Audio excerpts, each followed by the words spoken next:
there, so you like reminiscing over old telly, it seems.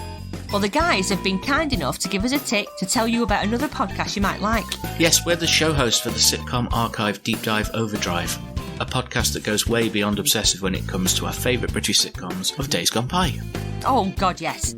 We go the full hog and deep dive week by week, every single episode, made of the sitcoms that we choose for the show. And Season 1... Series 1, Ben, we are British. Oh yes, sorry, Series 1 is all about the good life. We're looking at every episode, the fashions, the gin consumption, the sneaky cigarette theft, the swinging, sustainability, and of course, the superb writing and performances.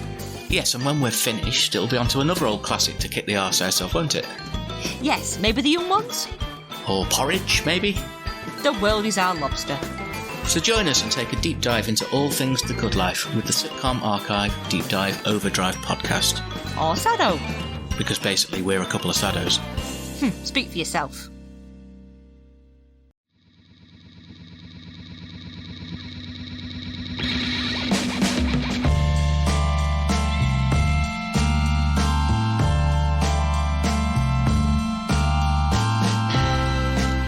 Welcome back to another episode of the Lukewarm Cinema Podcast. My name is Austin. And I'm Chris. And today we actually have a really great treat for you guys. We have two guests with us. If you guys would like to go ahead and introduce yourselves and what you do.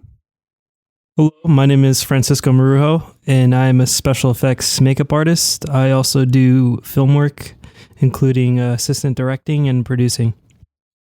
Hi, my name's Austin Mathews. I also do special effects makeup, and I am a cinematographer.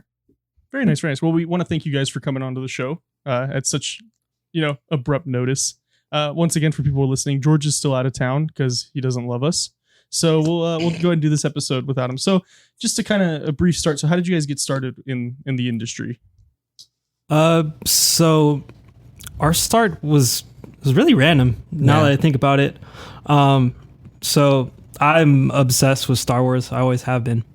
And I wanted to make my own armor. So I figured out how to do it. I made my own armor. And in the process, I picked up sculpting. And then I was like, hey, you know what? I really love special effects makeup. I love masks. I love all that stuff. So let me try and figure that out. And at the same time, I told Austin what I was doing. I was like, yo, we should do this. This is pretty cool. And he was like, yeah, let's do this. Yeah. So we just picked it up, and that's honestly how we got our start. Yeah, I honestly wasn't even really interested in special effects. I was just focused on going to film school or doing film in college. And then we actually got back into contact. I don't think we talked for years. No, it was longer than that, I think. It was it was high school. Yeah. And then hit him up. We hung out, and then he told me about what he was doing. And I was really interested in it because those were the kind of films I wanted to make. So we just started hanging out and kind of doing it. Okay, so just for a little background for everybody here, what kind of films have you guys done? I mean, we're not expecting, I did Titanic, even though we're probably all too young to have worked on Titanic. So the majority of our work is all short films through students at UNLV, which independent short films, which I feel like that's more of our favorite stuff to do, just because we have a lot more freedom to work on it. But we have worked on one semi-major. No, not major. It's still an independent film, but it had a little bit bigger of a budget. Right. It's a feature-length film. Yeah, it's on Amazon. It's called Alien Domicile. We worked on the creature suit for that. Yeah. Very nice, very nice. Okay, so Franny, just going to go ahead and call you Franny from now on because we obviously know each other. But so going back to you making armor, so what was that process like? How did you go from, because it's not like you have any formal training doing it. I remember coming into your garage and you're like, look, I made armor, stormtrooper armor. Look at me. Or I think it was Mandalorian armor. It was Mandalorian before armor. The show, before it was cool. Just saying. Yeah, by ahead of the curve, yeah. Yeah. What kind of material were you using for that, though? All right. So what I did was I found templates online. I printed them out, right? And then I transferred that to cardboard, and then I cut them out in cardboard, and then I shaped them to my body. And once I got that figured out, I fiberglassed them, and that took me so long. I had to learn fiberglassing and a whole bunch of different stuff. That's cool. I've seen some people doing some stuff like that. I have a buddy named Aaron. He tries to do Mandalorian armor. So fiberglass, is that something that costs a lot to like go through, or fiberglass? Like, where do you buy fiberglass? Are you on a government watch list now because you bought it? No, not at all. Are you buying 1/4-inch pipe sections? What are you building? No, it's actually really cheap. I mean, at the time, the reason why I did it out of fiberglass and building it myself was because I was straight out of high school. I was broke. I had no other means. Didn't really even know materials. No, I didn't. Mixing?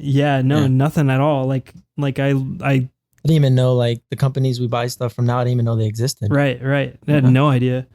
I mean, my dad worked in an auto body at a trash company, so he knew like fiberglass work and all that stuff. So I asked him, and he guided me a little bit. But I already was so far into the project that everything he told me just was like, okay, Dad, I already know that. But where were you 6 months ago when I first needed to know this? Right. I mean, he gave me some supplies too. And I mean, he showed me a little, like some techniques that I didn't know, but I mean, yeah, it was all just self-taught. I don't even think I really even found any YouTube videos or anything just like that at all. It was a lot of trial and error. And thankfully it seems to be working. Yeah. So Austin, for you, So- it obviously Franny kind of got everything started. So did you kind of like take under his wing and he just showed you everything he knew, or did you kind of go off into a different branch? He had a head start, starting with like special effects and sculpting, and then he kind of got me into it, and I was immediately focused on the sculpting aspect.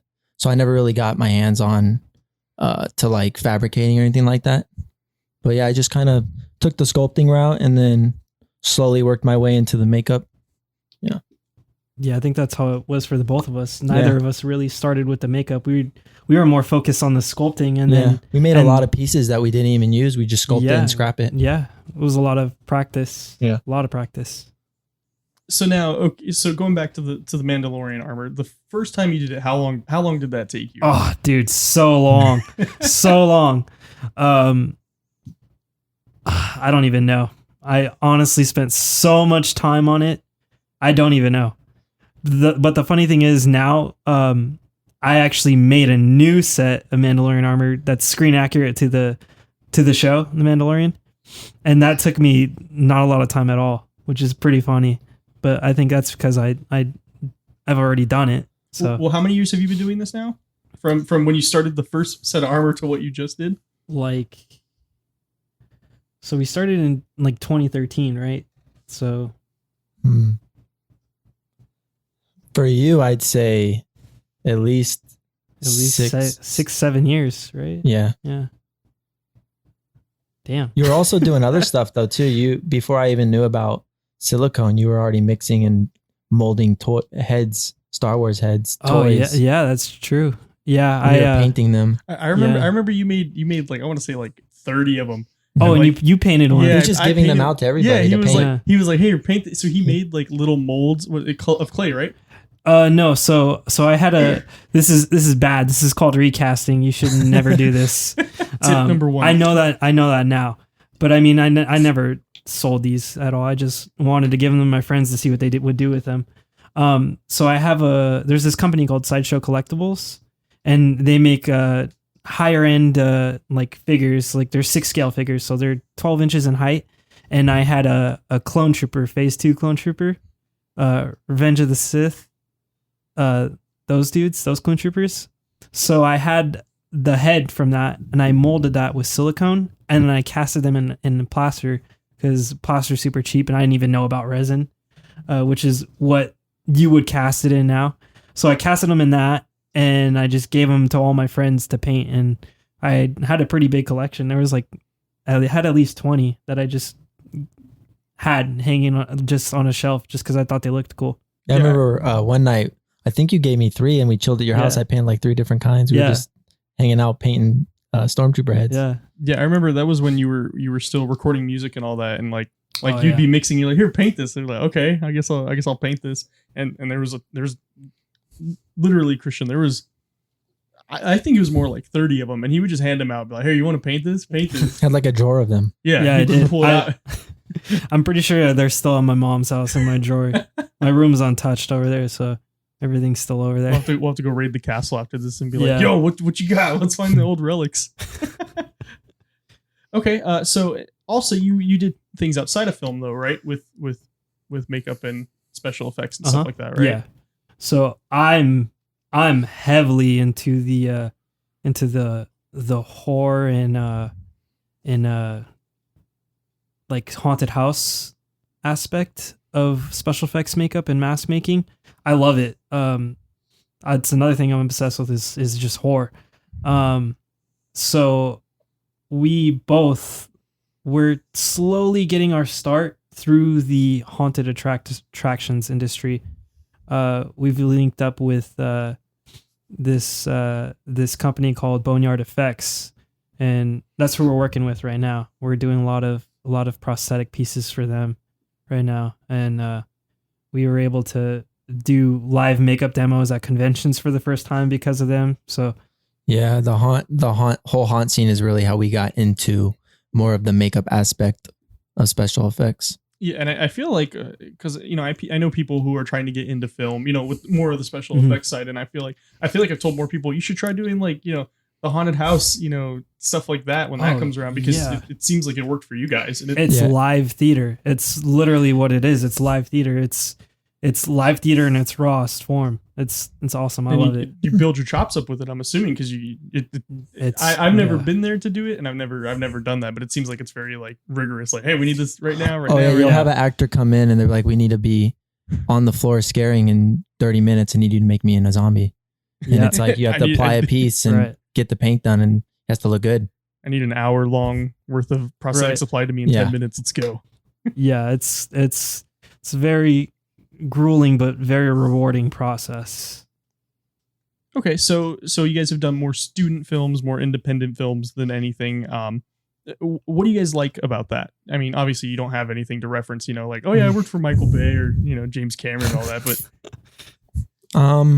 with film, I'd say it's the filmmaker has a very strong idea of what they want, so they kind of give you that guidance, like, this is what I need, and these are like the things you need to hit. And then the nice part is the budget. So it's like some things that we don't do because maybe we don't have the money. It's with a film that's like, hey, I need a creature suit, or I need this. They give you the budget, and it's cool because it's like we're working, but we're still getting to do what we love. Yeah, it's basically just like, here's free money to do what you like. Yeah, exactly. I think that's the coolest part about it. And usually with independent films, you have a lot more freedom to explore different ideas. And because I feel like especially working with student filmmakers, they don't really know anything about special effects, so they'll literally just tell you, hey, I need this, and they're like, I trust you, go crazy, do what you gotta do, just make it look good. See, I think that's cool though, because it allows you guys to let creativity flow more, instead of being like, oh, well, the director said I gotta fit within these restrictions and get this done with this and these materials. So okay. Right. So I have a question.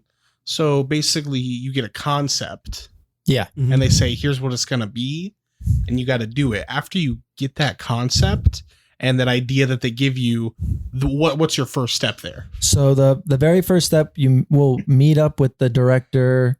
They'll give us their vision, and then usually we'll tell them, okay, I kind of have an idea of what you want, but can you send me like references? Like, references are like key. Just send us pictures of everything, like the closest to what you want. And then what we'll do is we'll go in and we'll start either sketching something, or we'll just start putting clay on a head form. If we already have a head form, in most cases you would like get a cast of the actor's face and do all that. But just start working with the clay and then send them updates. And if they have feedback on what you're working on, they'll just give it to you and go from there. Okay, so you're sculpting with clay. Yeah. And then you're basically coming up with what the, I guess, prosthetics are going to be. Yeah, the prosthetics. Yeah. I mean, it just depends on what Yeah. it is. There's some projects where you don't need, it doesn't need to be a prosthetic. It needs to be like a mask. Like you worked on a short film where one of the main characters was like a bird creature, right? Yeah. And you did a mask. It's just instead a of resin mask. Yeah. prosthetic, just because sometimes it's easier to do it that way. Or it doesn't, like the character, let's say, isn't talking or isn't like a key character with dialogue. So in that case, based on budget and what the character's doing in the film, we would go with something like a mask. So Okay, so like a different situation calls for a different thing. yeah. It's like here's an alien who has a bunch of weird flaps and shapes on his face. Maybe that would be something that would have like a crazy prosthetic aspect. And also budget plays a big factor. Someone might want that alien, but they don't have the budget for it. So you have to make a practical Compromise. Yeah, you have to tell them, Right. well, these are the materials I can work with, and this is the amount of work we can do with the budget you're giving us. Yeah. So it all varies. There's a lot of different aspects that go into it. And would you say that you have a lot of do you get creative control over certain parts of the idea? Like when you're sculpting, what do you put into it past what the concept says to do? Well, I'd say like you always want to put your touch to it. Like you don't want it to look like everything else. You kind of want to be able to look at something and be like, okay, I can see where like the artist put like a little bit of themselves into their work. So I think with that, I think you would say too, it's like it's, for example, like, oh, I want a cat, like someone that looks like a cat. But it's like, okay, so I'm not just going to make it like someone with a cat face. I'm going to go in, I'm going to try to change up things, but not make it look too unrealistic. You keep the forms there. And then they'll give you other things too, like, oh, this character needs to be aggressive, or like this character's sad. So that also helps a lot too. Cause then Right. when you're sculpting, you're not just making a generic face, you're giving the character expression. So That's cool.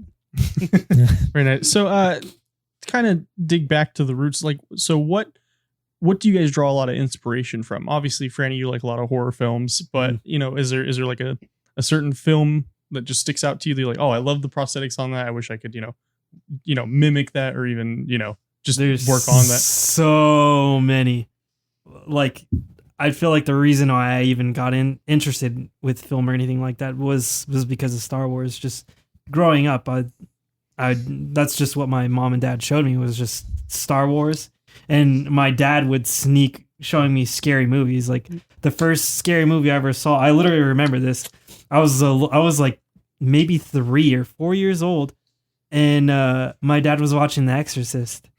And I remember my dad telling me, he's like, you cannot watch this. And I was like, why? It's just a movie. And he's like, this is not a normal movie.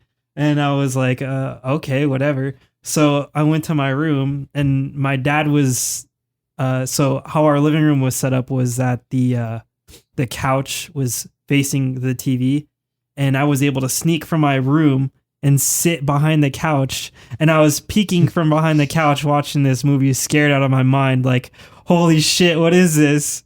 And and after that, I mean, I just got way into horror film just because I was so scared. It like influenced me to figure out what exactly it was, like how did they make that person look like that? And then I discovered like the special effects aspect of it. And then I remember every single movie we got, it doesn't matter what it was, I would watch the special features, like behind the scenes features, and I'd be like, wow, that's really cool how they did that. Yeah, I think definitely with the Star Wars films, I did all that, and then like all the Lord of the Rings films, and then Indiana Jones. Like I have the box set, and it has the entire DVD that's just special features. I watched that thing like probably 15 times now. Yeah, it's awesome. Just it's really cool seeing how it works behind the camera. Just thinking about all the different people it takes to make just one scene happen. It's crazy. See, you were way ahead of me with that. You were like beyond what I was doing. I never looked at films like that, like, because I feel like it's the same way. If you don't make films, you watch films differently. Like you don't look at film the same way someone that makes the films would watch it.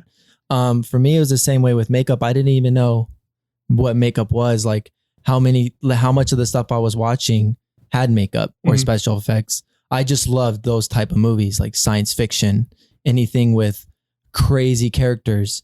And so once I got into filmmaking and I knew that those were the kind of films I wanted to make, that's when I realized, well, if I want to make these kind of films, I have to have makeup in them. And just happened to have my best friend doing makeup, and I also loved it, so I kind of just got into it too. It's not a bad thing to learn, I guess, for the industry. So definitely not. That's literally how Guillermo del Toro got his start. He was a makeup artist who learned from the person who did the makeup on The Exorcist, Dick Smith, and then he just went on to create Spectral Motion, and now they do practical and digital effects, and now they make films. So it's out there, kids. Just work your way up. Yeah. First, you got to be a janitor, though. You always have to be a janitor. Oh, yep. Okay, so it sounds obviously you guys have worked on other people's films. Have you guys done any films of your own at this point yet? Yeah, we've done a couple short films. I'd say around like 4 or 5. Yeah. I think 3 of those have FX in them. Yeah. It's just independent. I think the longest one we have is like 10 minutes long. Just really short films. Yeah. Because it still takes probably days to work on them at least. Yeah, I think the 10-minute film took 3 days to make, which at the time we could have cut a lot out. We were just really young and didn't really know what we were doing yet. It's really ambitious. We got to include everything. Yeah, I want a shot from every angle. We have like 30 shots to shoot. So this is way too much. We want explosions. We can make that. We can make that happen, right? Do it in post. Do it in post. That's how you get all those sci-fi films like Sharknado with the really just overdone. Do it in post. Overdone, just CGI. It just looks terrible. Okay, well, for somebody just starting off, or wanting to start in the industry, what advice do you guys have for them? If any at all. Like if you could even think of where to start. You have anything? I mean, I don't really feel like I could give advice to anybody else trying to do anything else besides makeup, because that's well, let's take it from the makeup and special effects point of view then. If somebody's like, oh, like how you were, oh, I really like this horror film, I want to do what they did in that movie or something like that. What would you tell them? Now there's a lot of awesome like reference out there, like there's online schooling, which is basically how we learned. Yeah. To an extent. To an extent. Obviously, it can get pretty pricey. Right. We have on-hand experience with people as well, but a majority of our learning, I feel like, has been through the Stan Winston School of Character Arts, and that's the company behind a lot of the crazy special effects films out there. Like they did Jurassic Park. They made a full-scale T-Rex. Like that's crazy. They did why not? Predator. I'd say also too, if money's not a problem, then go for it. Right. Online classes, if you want to go to a makeup school, do it. Like you're going to get a lot of experience and hands-on work. Definitely. But I feel like with nowadays, there's so much like social media and posting. You could literally just go on Instagram and follow 5 of your favorite makeup artists that work in Hollywood. And if you just watch their videos and their pictures and the things they're posting, you're going to learn stuff just from looking at what they're doing. Yeah. And you're also going to get the eye for what looks right. Like you're going to see the work that's like on film, and you're going to know, eventually you're going to get an eye for it. And when you look at makeup, you're going to be able to tell right away, oh, that's good makeup. I feel like you can learn a lot just from doing that. Yeah, no, definitely. I feel like we've learned a lot just from doing the same exact thing. Seeing other makeup artists work on stuff, posting stuff. Yeah, like I learned something new the other week just from looking at someone's Instagram video. And then just hands-on. If you want to sculpt, buy a piece of clay, buy a block of clay, get something to start sculpting on. You don't even have to turn it into anything. Just start sculpting, or just buy some cheap makeup somewhere and start putting it on your sibling or your friend or something. Just start anything hands-on. Mom, sit still. Yeah. I'm gonna make you look real bad. Yeah. Yeah, no, definitely a lot of self-exploration. in multiple ways. Yeah. Right. Yeah, you just have to not discourage or get discouraged at all while you're doing it, because there will come times where you do something and it looks bad, but you just have to look at it as practice. Because what is it? I believe it's 10,000 hours to be a master at something. I think that's what it is. To be an expert at Right. anything, Right. you need so many hours. Right. Yeah. So that's good advice. Or so they say. I feel like So it's they true. say. Get an overnight also, too, certificate. Be safe, because there's a lot of chemicals out there that can be pretty hazardous, and there's also some chemicals that look alike, or like you might think, oh, I think this is what this is for, and you could really cause some damage to yourself or other people working with it. You should definitely do your research before you mess with something. So you have formal education in film? Are we hearing that correctly? Okay, so what did you get formal education for? I went to UNLV and got my bachelor's in film. Okay. Yeah.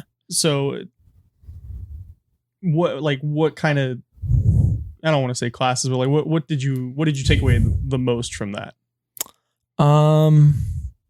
You just learn a lot about how shooting actually works, how much goes into it, and like how many people it actually takes to make a film.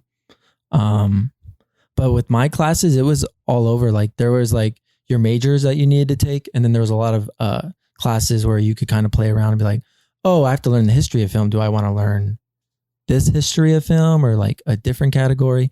But you kind of just pick what you want to. I went to school. Me and my brother really focused on directing, and then I kind of drifted off and got camera equipment, and I started focusing more on the cinematography. Okay, so I guess if we want to branch into that, if you could just explain it to us normies, what exactly cinematography is. Cinematography would be Cinematography. Cinematography would be camera. Okay. Lighting, all that. Well, cinematography specifically is camera, but there's lighting and all kinds of other things that go into it. So kind of like the way you film something. Yep. The way you choose to film something. So like as somebody who's like doesn't know about industry stuff, when I like see like a director use like a really cool camera angle, I think like that's cinematography. Would you say that? Shots, angles, lighting, the way a scene's lit. That all ties into cinematography. So like how you said angles, like a Dutch angle, you flip the camera and put it on its side, give you like a weird feeling of the scene, something's going on, stuff like that. Is that something you'd use in a horror movie? You could work in a lot of different kind of movies. Just depends on the scene and what's going on. But it plays a big part in the story, cinematography. Like you can use the camera to help tell the story, if that makes sense. The way you're saying it, it's kind of like, in a panel of a comic book, you have to like deliver a certain plot point. Yeah. In a movie, you have to frame the story to be understood. Right? Oh yeah, of course. Like you've seen it in like love movies, for example, or like two people talking and a moment gets really serious or intimate. You may not notice it because you're used to watching movies all the time, but a scene will slowly push in and get closer. So you have shots, you'll have like wide shots. Maybe a scene starts wide, and as the scene gets more intimate or the conversation gets more serious, you'll notice the camera get closer to the actors. So when it's cutting, it may start on a medium and then it might work its way into a close-up to really emphasize the emotion that's going on with that character. So yeah, like that is kind of like an example of camera. Okay. Yeah. So go ahead if you guys can walk us through what like a typical day is, on set for an independent film. Cause I'm pretty sure we can watch, documentaries about, oh, that's what it looks like. That's, Well, the first thing you do is you arrive, for a student film, you arrive when your call time is, but they're already 40 minutes behind schedule. So it's perfect for a makeup artist because you have plenty of time to do touch-ups or whatever. They'll just be like, oh, hey, yeah, we were supposed to shoot his scene at 11, but I think we're running a little late, so you don't have to have makeup done until 12:30. It's lunch. Yeah. Sorry. You want to start the typical day of a Fransisco? I feel like it's usually first thing you do is get a Red Bull. Yeah, definitely. First thing you do, at least for us, to get a Red Bull, we're addicted. But show up. We're always on time. Yeah. Get there and just go and see what's up with the director. Usually the director is like, oh, we actually have been shooting this shot for the past 30 minutes and we need another 2 hours. So we don't need you for another couple hours, which, I mean, we're always fine with. We get to just hang out. Just find out where we're supposed to be chilling at. Get our stuff all set up so we're ready to go as soon as they say, hey, we need you to start on makeup. Hang out, craft services, eat some chips, talk to the actor that we're going to be putting makeup on. If the director has any notes like, hey, we're going to do this. And then kind of just wait for the actor to come sit down so we can get started. Yeah, it's usually really, really chill as a makeup artist. As soon as we're done with our work, we just sit around on set waiting to see if there are any touch-ups need to happen. Yeah. Or any weird last minute effects that the director wants. But usually for the most part, it's a lot of sitting around. Yeah. We had crunch time for a bald cap once on like a little girl. Mm-hmm. But most of the time we like right when it's like time to do makeup, it's like no messing around. Like we get right going, get started. Yeah, we usually get pretty serious. Yeah, usually end up we'll get the makeup done, then the actor will sit around for like maybe 10 minutes and then bam, right on set, do last minute touch-ups if they need to look wet, throw some stuff to make them look wet or whatever it is, and then just kind of keep an eye on the makeup. Okay. Hey, so I see them on TV used all the time. Mm-hmm. How do bald caps work? Like, how do they apply them? How do they put them on? These are the questions we need answered. There's a couple different ways. There's a as bunch far of ways as you know, like in your experience, how has it been done? Well, in our case, we did a bald cap that you ended up only seeing 2% of. Yeah.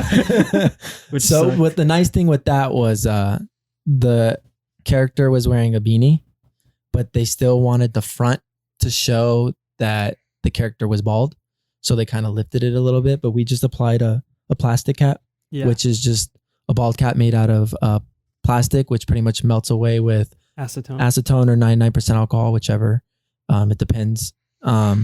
Just do that. Just glue it to the front. Make the front look really good around the ears. Cut the plastic off around the ears. Blend it in. Paint it. And then put the beanie on and cover it. Yeah. Yeah. But your hard work is appreciated. There's a bunch of other ways to do bald caps, like depending on if the character's actually bald headed in the film. And they're gonna show it like for let's say Avengers Endgame or Doctor Strange. A silicone. The what's her name? The Chosen. She's like the ancient one. The ancient one. There we go. Something to that effect. Yeah. That was FX. That she didn't actually shave her head. No, she's got a full head of hair. What they did, so they would comb all the hair back and they would use a special industrial grade gel like Gorilla Snot or something like that. In our case, it's called Gaffquat and it's water soluble. So you would comb it with the Gaffquat and get the hair as flush with the skull as possible. It's easier with shorter hair. It's a lot trickier with longer hair. It's really tricky with long hair.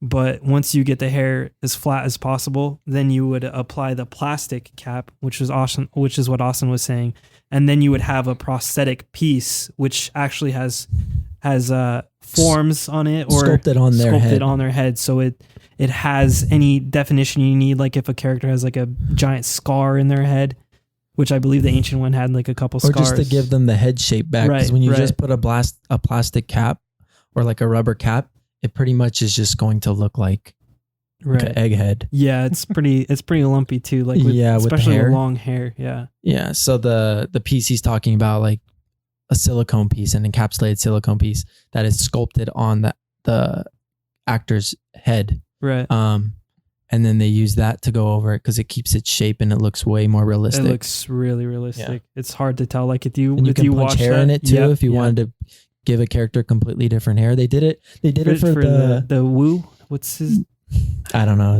In the Avengers. In Avengers Endgame, I remember seeing the pictures bald for that makeup. That was crazy. And he needed his hair, and he couldn't do anything with his actual hair due to contract obligations with another film. So they had to fabricate a whole new set of hair for him, and to do that, they had to punch the hair, which is a crazy long process. It literally looked like somebody's scalp on a piece, on like just hanging on something, and then they applied it. Yeah, you have to do like each individual hair, individual hair, yeah, that's right.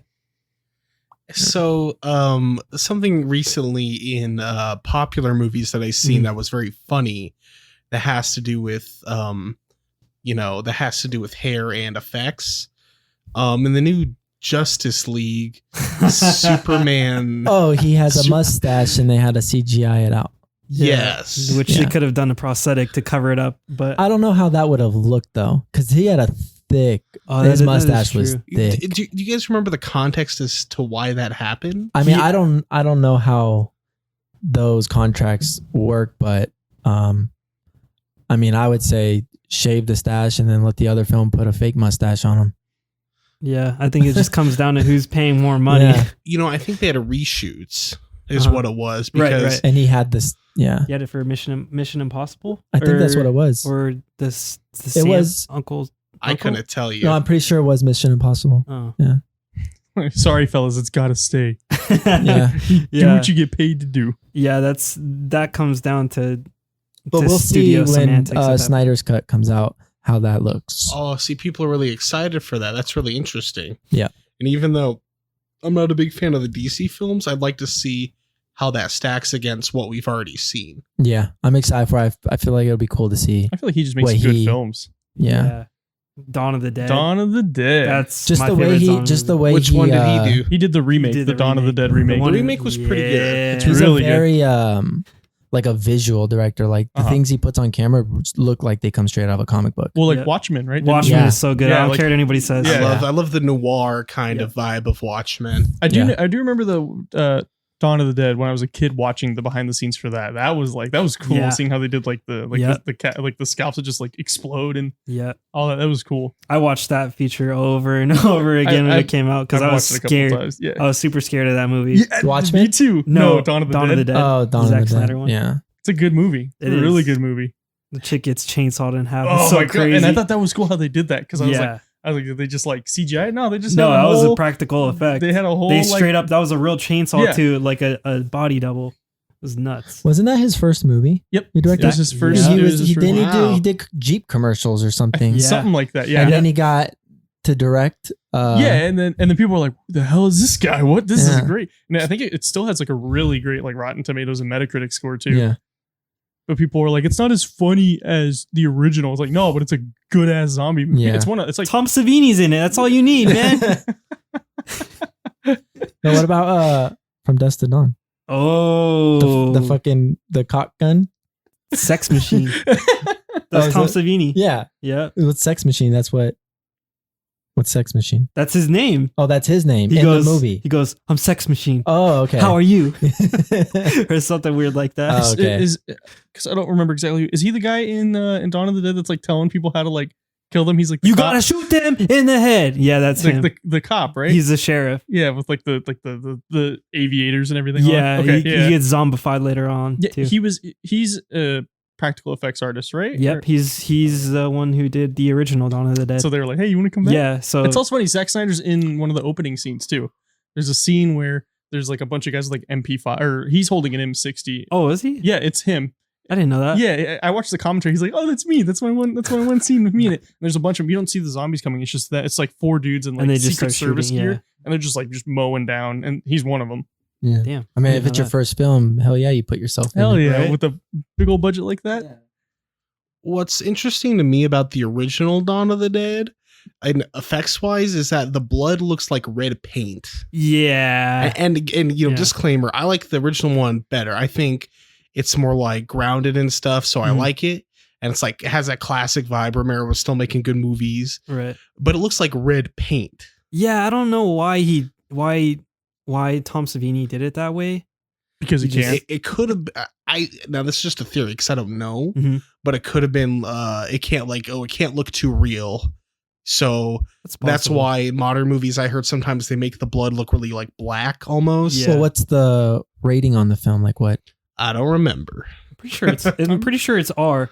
Because if it's when did it come out? Because R, I actually did this on the last episode. R didn't come out till Indiana Jones and the Temple of Doom. It was or it's PG-13. Excuse me. So R was there, but PG-13 wasn't there yet. So it might have been like a PG-13. Because that's why they do Black Blood, right? depending on the rating of the that's film. what I heard. I feel like it looks more realistic to like that. make though. it less violent. Like when it coagulates and everything. I feel like it The looks a little more black realistic. one looks a little bit more realistic than what they did in like Dawn of the Dead, where Yeah. they're like, Right. let's go bright. Let's make it look. It looks like they went to Home Depot, got Yeah. paint, Yeah. and did that with all the blood. Yeah. I don't know. That's interesting. I never And I wonder if somebody could like edit it, like to make it Like put a make all mod the on blood it. What if they just wanted to be like bam, like they just wanted it to really hit? Maybe on the that's what he screen. wanted. To Maybe he pop. wanted just like a bright, be like, yeah, that's blood. Yeah. I know Deal with Tom Savini actually fought in Vietnam, and that's why he got into special effects. oh my, Because he had all these crazy images burned into his head, and he was like, I need to get this out of my head somehow. So I know he- what a decapitated head looks like. Yeah, no, you don't want to see it, but I'm going to show seriously. you. That's terrifying. I never Yeah. knew that. Yeah. Yeah, and it's what the cool thing about that is he started out right, and he trained K&B effects, which is Greg Nicotero and Howard Berger, and they work on basically every new zombie film that comes out. Like they've worked on The Walking Dead. Nicotero, I recognize from The Walking Dead. Yeah, and he's a producer now. Yeah, and Moving a up in the world. director. Yeah, that's how you do it. So I've heard from mostly just internet trolls that, oh, the special effects was better in the 80s than it is now. What are your guys' take on that? Not. It wasn't better. It's just they used a lot more special effects than CGI. Because I mean, That's all look at they had. films. Look at Yeah. films with CGI in the 80s. It's Looks not bad. like it is today. No. I think of Children of the Corn Mhm. and the original at the end of the movie. There's like the demon god or whatever, and like it's like a CGI hump in the ground that's like following them. Oh, right. Yeah. They called it him he who walks behind the rose. He was like the big like scare at the end of the movie, and it looked just terrible. Yeah. It's like this is their first attempt. It's really bad. I feel like you remember like when you're little and you watch those kind of movies, how amazing they are. But then if you go back and watch them, completely different. Yeah. Some of those Yeah. films don't hold up. So what films do you guys think from the 80s still hold up with their practical effects? Oh my God, American Werewolf in London. Oh yeah. The Thing. I mean, The Thing. The in Things was particular, I'd really say, cool though. Like Yeah. like I recently saw some scenes of it recently, and I was like, that still looks pretty good. And then they redid it, right? oh yeah, That no, one looked, that, the CGI that is one- cool in that that one. That one actually isn't a remake. It's a that's a a pre, s- it's pre, a pre- pre- it's a pre-sequel. prequel. It's a prequel made in the future.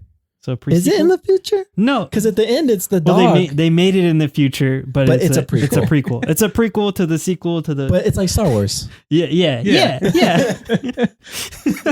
I remember seeing the CGI for that, and that was crazy. Like how it just like melts Yeah. into people. Like that was I mean, when I've got gripes with that. With well, let's hear them. So when they did that, the company who did the effects on that, Studio ADI, they actually outbid K&B effects. K&B was originally supposed to do it, but they underbid them. So Studio ADI got to do it. So they did that, and they made all these cool. You can see the practical videos effects. of it, Yeah, too. they're There's all on tons. YouTube. They're amazing. They did all these cool practical effects. They even did a practical effect where the faces were blending together like that without the CGI. They did it was everything like an practical. animatronic head attached to the actor. Wasn't it? Right. Yeah. And then it was weird. I don't even know how they did it.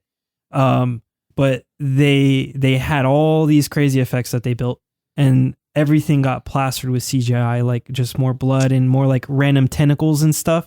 And the company Studio ADI was pretty upset about that, so they went and made this film The called independent- Harbinger Down that it's not very good, but it's pretty awesome. Special effects. Yeah, awesome special effects. So they just be like, well, we couldn't use these, so we'll just use them here. Yeah, It Matt just- Winston's in it too. Stan Winston's kid. Okay.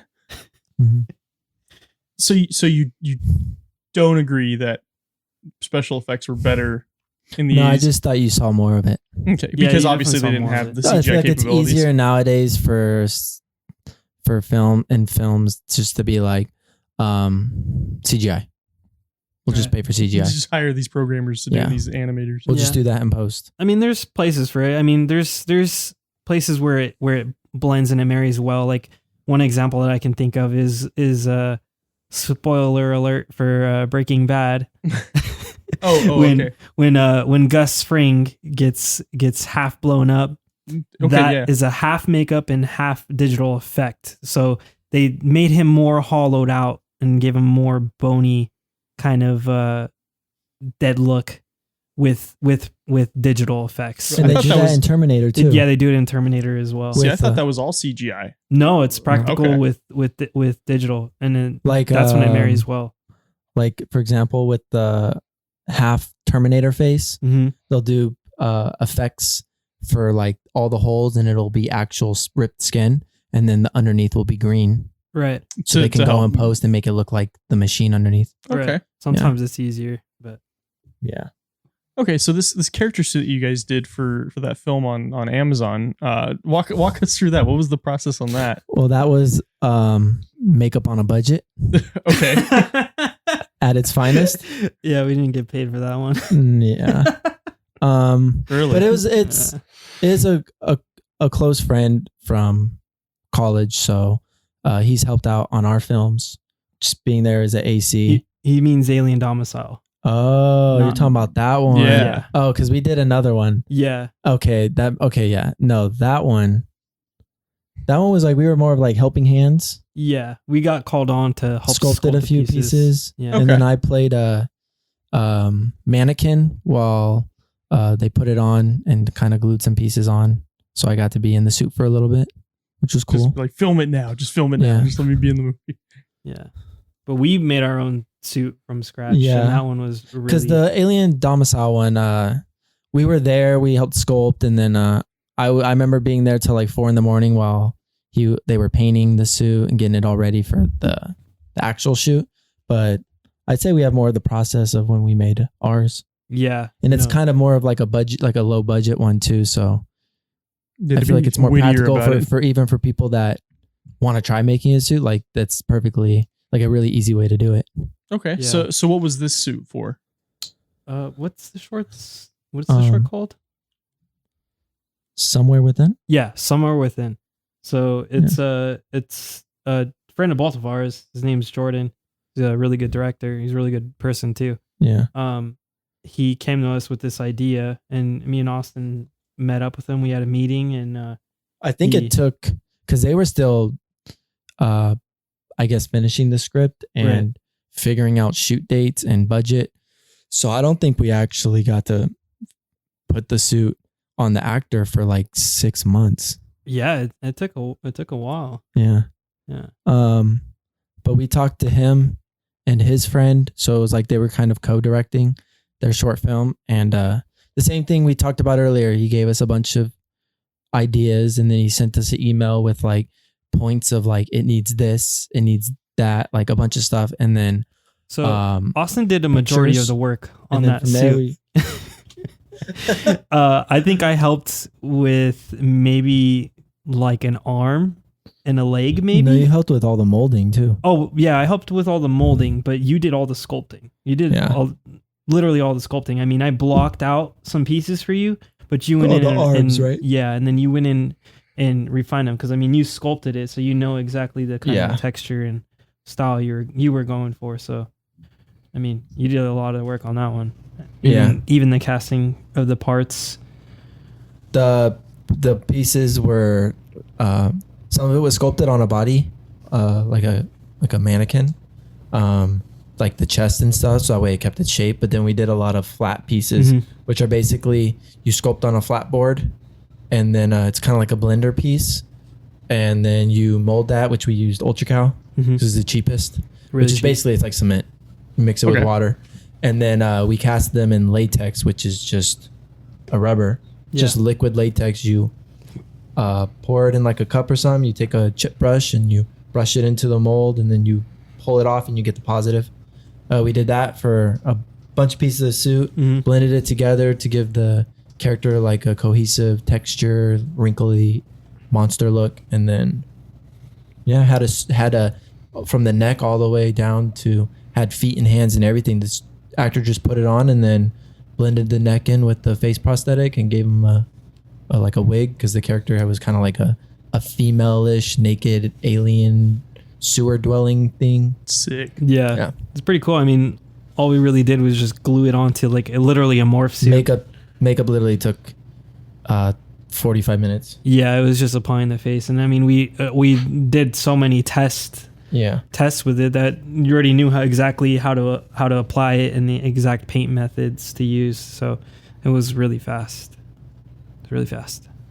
Yeah.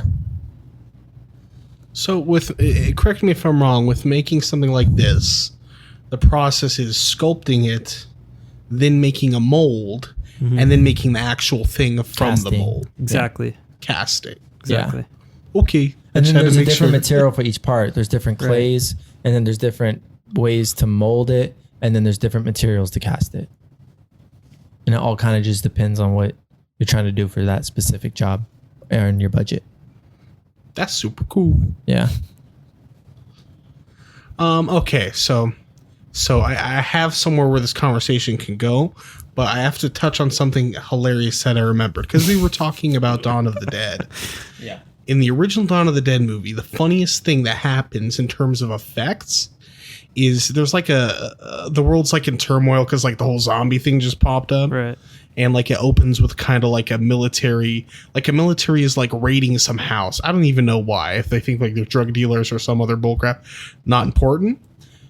This military guy swings around the corner with a shotgun and like he like opens a door and just shoots a guy in the head. Oh yeah, he murdered that guy. And here's For no reason. Here's how it plays out. It shows the guy point the shotgun, then it quick switches to a shot of the guy's head, but it looks like they make his head explode, but it looks like they took like ground beef or something. Yeah. And it looks like an explosion of ground beef. You're like, that's not the guy's friggin' head. Right. And it's just like it's so jarring that the last time I rewatched it, like I cackled for like 20 minutes. It's because it just looks like a friggin' ball of ground beef exploding. And they try to quick cut it so you don't notice, but like it's super obvious. Right. You made it sound like it's just like a dude holding like a ball of beef, just hawks it at a wall or something, it just explodes. You'd be surprised when you're on a budget and you have to provide something. I'm 90% sure that it literally was ground beef, because in the original like Night of the Living Dead, the guts that they were eating were actual like intestines from real animals. It's Menudo. crazy. Yeah. Which I think about that from time to time. Like, did they get sick or what? I got salmonella, thanks. Right? I don't know. And relating to like zombie stuff, I remember they were talking about on the set of The Walking Dead. Basically Rick like bites this guy's throat out. And like it's like really like ridiculous. It's like really ridiculous. Like it's just a guy and he's like, I'm gonna like bite his throat out. Jesus. So whatever, it's zombie, it's gore, okay. And Andrew Lincoln, the guy who plays Rick, apparently the people over him told him, okay, so like we're gonna use like fake meat. Do you want it to taste like, I think they asked, do you want it to taste like mint or do you want it to taste like something else? Like they had like a barbecue. fake I think it was mint or barbecue. And I'm like, oh, so all that like gore we see is like probably mint flavored. Yeah. Or at least in The Walking Dead, like the stuff they're munching on. Menthol. And I was very surprised by that. What doesn't surprise me, just to make it seem like they're actually into it. Because I mean, you could always tell by an actor's eyes. This is good ass mint raw Like, chicken. Oh shit, raw meat and chicken. Yeah. I haven't ate lunch for 3 days. It's delicious. Craft services, who? Okay, so of all the unholy effects and like prosthetics and stuff like that I've seen in movies, I'm just gonna ask: have you guys seen the movie Boogie Nights? No, I haven't. Boogie Nights? It has Mark Wahlberg in it. Oh, So it's about, like, John Holmes, right? This is the one where he's a porn star, right? Yeah. Yeah, Yes. he's John Holmes, right? Dirk Diggler or John Holmes. So you know the deal with that. I've only seen bits and pieces. Isn't the opening where it's like he works at a place of there's like a roller skate thing? Am I thinking of the right movie? Ooh, I forget. I just remember I just porn remember part. watching an opening scene. I don't know if it's that movie or not. He's young, right? He's young. He's definitely young. I forget how it opens because it's been like a hot minute since I've seen the movie. Yeah. I just remember that he's a porn star. And that's basically the plot of the movie. And like he goes like off the rails. Anyhow. And it's like it's a true story, isn't it? Because it's John Holmes. Yeah, it's a real person. Anyways. they use a prosthetic for his penis. Because like there's like a shot, and I'm pretty sure it's usually edited out of like when they show it on TV. So like if you're on like FX or something, Right. you're not gonna see it. But it looks kind of fake. Like it looks kind of like when you look at it, it looks kind of off-putting. I think they just show him like standing there looking in the mirror, Oh, okay. and like the whole thing is like, oh, he had like, oh, What if it's actually his dick? Mark Wahlberg's. You just don't know that. is You're just like, oh, that has to be FX. That has to be. But no, So- bro, that's Well, because raw. that's the thing about John Holmes. That's what made him like popular, is that he had like just such a huge big like dick. So like, but like John Holmes or like Mark Wahlberg, it's just like, yeah, I just don't tell anybody. That's why they kicked me out of New Kids on the Block. Damn it. That reminds me of and this was an actual penis that was used in the movie. I can't remember the name of the movie, but it's got I think it's like Pop Star or something like that. It's with Andy Samberg and the other dude from Lonely Hearts. But they're super famous, right? And they're in a limo talking, right? And a bunch of people come up and he's like signing their stuff, right? And then like a girl pushes her tits against a glass and he's not even looking, paying attention. He signs them, right? And then they're like naked tits, right? And then the next scene is a dude. He takes his dick out and rubs his dick against the window. And the guy, the funny part is he rolls down the window, right? And you see it like just, just flopping against the window, rolling down. And he signs it without even looking, doesn't even realize that he signed the dick. And then he rolls the window up and the dick just follows the window up. It's so funny. It's so Prosthetics, ladies and gentlemen. No, that's real. That was real. That was Judd Apatow. That was his actual dick. what a champion he was for taking that Anything for the shot, I taking the guess. role. Oh shit! Sorry. Any other prosthetic penis stories? Unfortunately, that was all I had. Yeah. I didn't come very prepared today. Sorry. No, I'd have to see the scene. I don't know. I have to see the prosthetic. Yeah.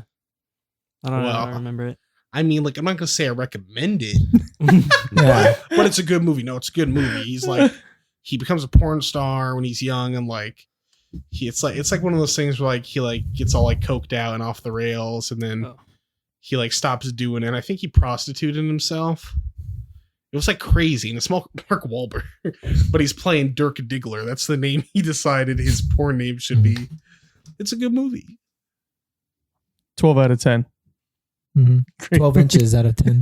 You beat me to it.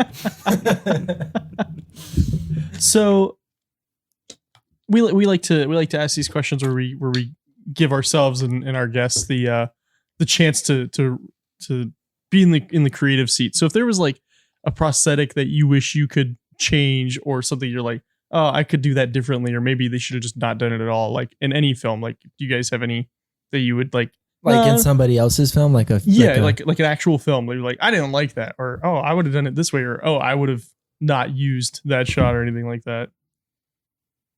You want to go first? Do you want to go first?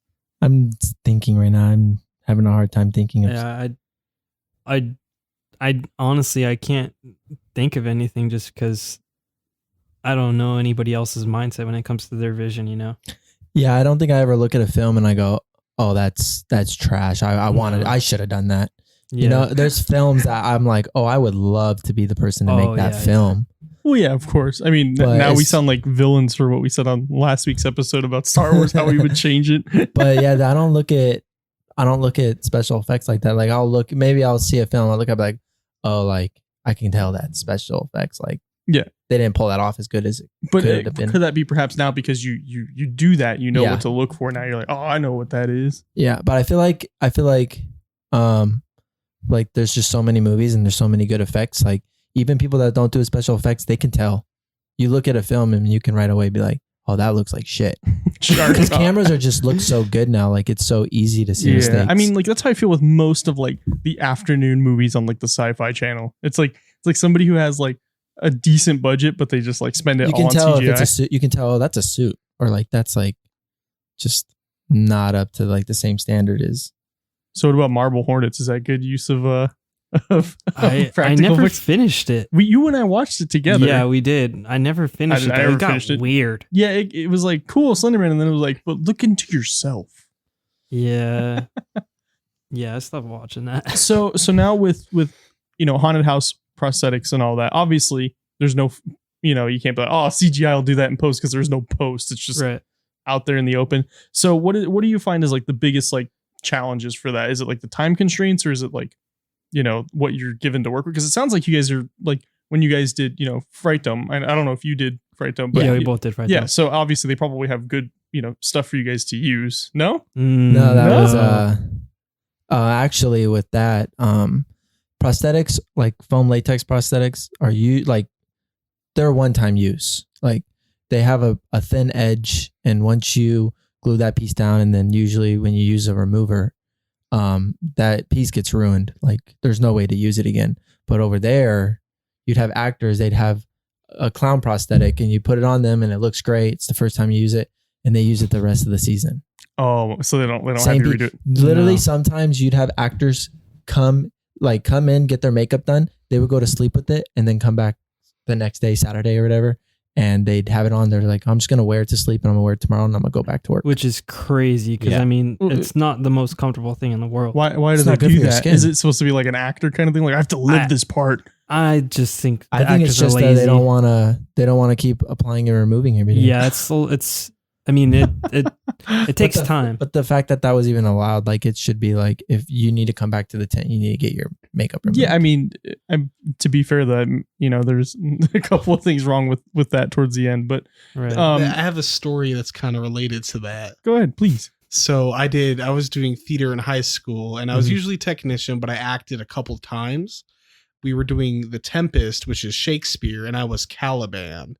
He's a monster. Basically, he's like this island like grunt monster, and he's just kind of PO'd because the main character had like taken his like authority or something. I forget what it was. But I had to be painted like green all over my skin. Did they use an airbrush? I don't think so. They just busted out the watercolors and went to Yeah. work. It was Did it come off easy? No. What did they use? Spray paint? It was like no, it was like where like with like they're brushing it on me Oh, okay.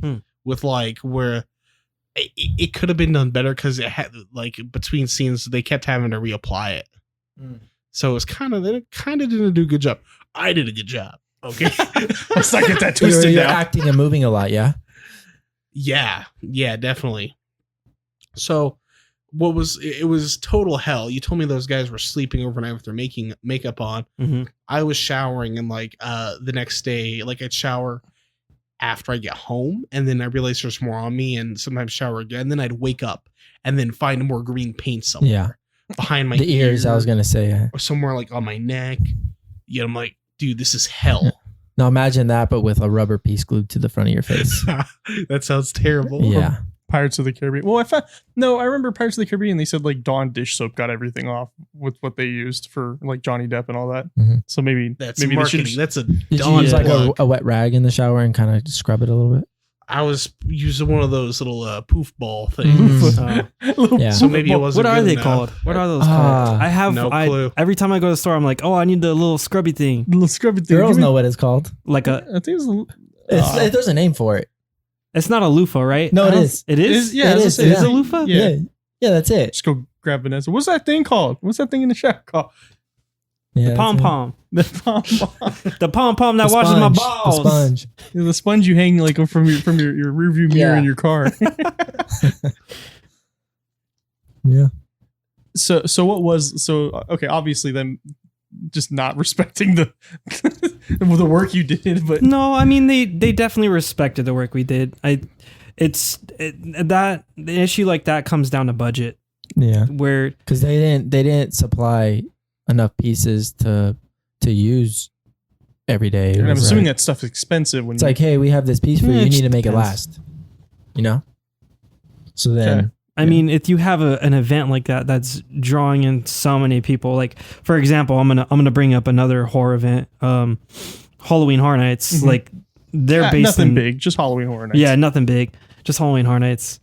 The one in Hollywood, all the makeup artists that they get are people that work on actual films. Like the company that does the work, McGee Effects, he hires some of the best people in the industry. Yeah, I was gonna So- ask that because I was like, what do these people do when Halloween Horror Nights? Like, they have to do something else in with that Yeah. field. I mean, there's other people like for me, like I have a normal day job. Like if I can, I'll work a horror event or a haunted attraction event. Like this year, I might work Halloween Horror Nights if it happens.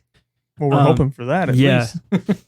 But I mean, that's just during the weekends, so I would go during the weekends. But yeah, there's definitely budget concerns when it comes to stuff like that. Like they use silicone prosthetics for their makeups, which is really expensive. That's higher end stuff. But I'm assuming it looks better. And it probably looks holds up better. amazing. It looks really amazing, and they supply all their own makeups. They have airbrush cabinets, which is Yeah. something we never had at like. No, Fred it's like Dome. bring what you got. It's BYOB for Yeah. sure. BYOB, but make it look good. Yeah. Yeah. But I mean, we put money into our makeup kits because I mean, it's It's an investment. yeah, exactly. It's an investment, and we have all the necessary tools. Mhm. You know, I mean, I think it's safe to say we have higher end makeup kits. Yeah, they got the little art packs you get from Walmart. You just bust that bad boy open. Hell 64 crayons, got the sharpener on the back. Yeah.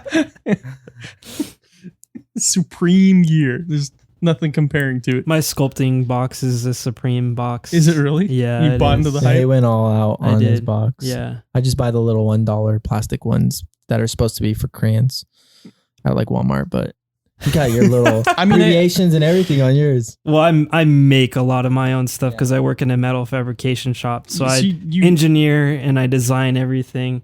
And yeah, I'm a little conceited. He's a little and have bougie my, when it yeah. comes a to little makeup. bougie. I've got actual 24 karat gold on my stuff. That's not a joke. Don't you have the custom board to Yeah. put your headphones on? Yeah. Yeah. I have it. The metal one, right? Yeah. See, and this is Got my crazy 'cause I initials on remember, at your mom's house on your desk with your little you had like literally like a square foot of just like, this is all my makeup area right here. This is all I Uh-huh. do. Now you're like, yeah, I have like high end gear. I paid like $400,000 for one paintbrush. Just special All effects those things. glue brushes. Yeah. Yeah, it can get pretty pricey, but Yeah, I can. The makeup's pretty expensive. for those paints. Yeah, like Paint. there's different types of paints to use, which is where it gets pricey. So there's alcohol-based paints, which is you can sweat on that stuff and it's not going to come off. You could scrub at it Unless you were drinking. right, unless you're drinking. Yeah. Because then you're sweating alcohol. Yeah, because it's activated with alcohol.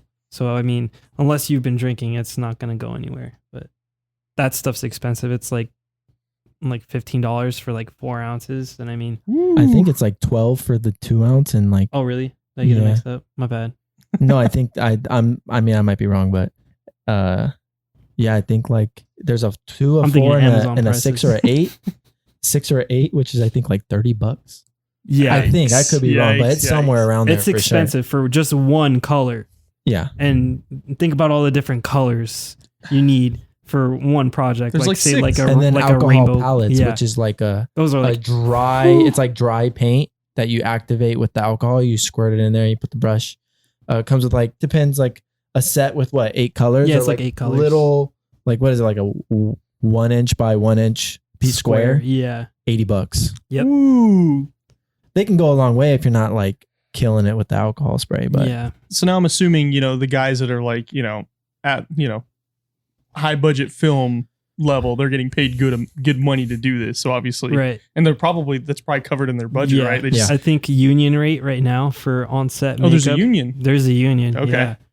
Yeah. Their union rate right now is $36 an hour. Woo! So they make good money. They just have to consistently be working. yeah. But I mean, usually you're in the union, you're working all week long. Yeah, because you're in the union. That's the point of it. They're Yeah, supposed to get you right, work. Right. And most times you'll be working overtime hours as well. So that's time and a half. So what's that? Big dollar. Yes. big dollars. So, as special effects artists, what do you find more like satisfying? The Halloween stuff, like the haunted house stuff, or like the movie stuff? I mean, obviously they can go hand in hand, but That's fucking hard because both of them are so rewarding. I think we work a lot with this haunt company called Murder House Productions. Yeah, I They're based in remember I've seen California. your stuff on there, and I started following them because I saw your stuff on there. So yeah. So every year I sculpt them. I'm a producer of that haunt, so I sculpt either a prosthetic piece for them to use or a mask like or that something. wolf mask Yeah, you like did. I made a wolf mask for them. I made a demon sheep. I remember that They too. definitely challenge me. They throw some crazy stuff at me, but I love them. They're some of my best friends. And, well, the work they do is really nice. It's really they're visually stunning. Yeah, they're on par with Universal They Studios. have that like set movie design. quality to their set they design. Yeah. really have. A So high what do they quality to their do? work. Because I've seen they have like their own standalone houses that they do like at a disclosed location. Uh-huh. But do they ever, because I like for Fright Dome, I'm assuming they do all their own ideas and everything Right. in house there, and then they hire you guys. You guys help, bring the characters life, and they hire construction people to put the sets together and everything. Right. But it sounds like Murder House, they just kind of It's all of them. It's what is it, like 2 people? It's 2 people, Aurora and Kyle. Yeah, I was like, it's like 2 people, right? Okay, so Yeah. They do everything. But do they themselves. ever do anything for bigger organizations? Like, hey, we're gonna contract for these people, or So they do stuff at it basically. So there's this haunt convention. It's called Midsummer Scream. So at Midsummer Scream, there's this hallway, and it's called the Hall of Shadows. So inside the Hall of Shadows, it's completely dark. So there's no lighting out on the floor. It's this completely on hall. So in that hall, they have a bunch of different local haunts, and they basically go and showcase, and they gain new followers and all that stuff there. So the very first year that we were talking with them, and I had no idea they were doing this at all. I was just like, hey, I saw a video of one of their haunts, and I was like, hey, I'd really want to work with you guys. Like, you have a really amazing haunt, and I want to produce you guys, like I want to help you out. Like, I want to be a part of this. So they were like, we're doing a trick or treat themed haunt like after for the Midsummer movie? Scream. Yeah, exactly. The Michael Dougherty movie, which is great. It's a Halloween staple for sure. So they did that, and they're like, we need a werewolf. So I was like, okay. So I did a werewolf, and I learned all these crazy new techniques doing it. So they promote themselves a lot there at Midsummer Scream. But I know right now they've got an LLC now, and they're working on securing a location. Not this year. I know they're not coming back this year. They're taking a little break this year due to coronavirus. But next year, they're coming back and coming back strong. So would you say the same about which, both of them being very rewarding? Yeah, they're kind of rewarding in their own way because it's like with the haunt, you make a piece and then you get to see it right there. You get to see the actor bring it to life when you walk through the house.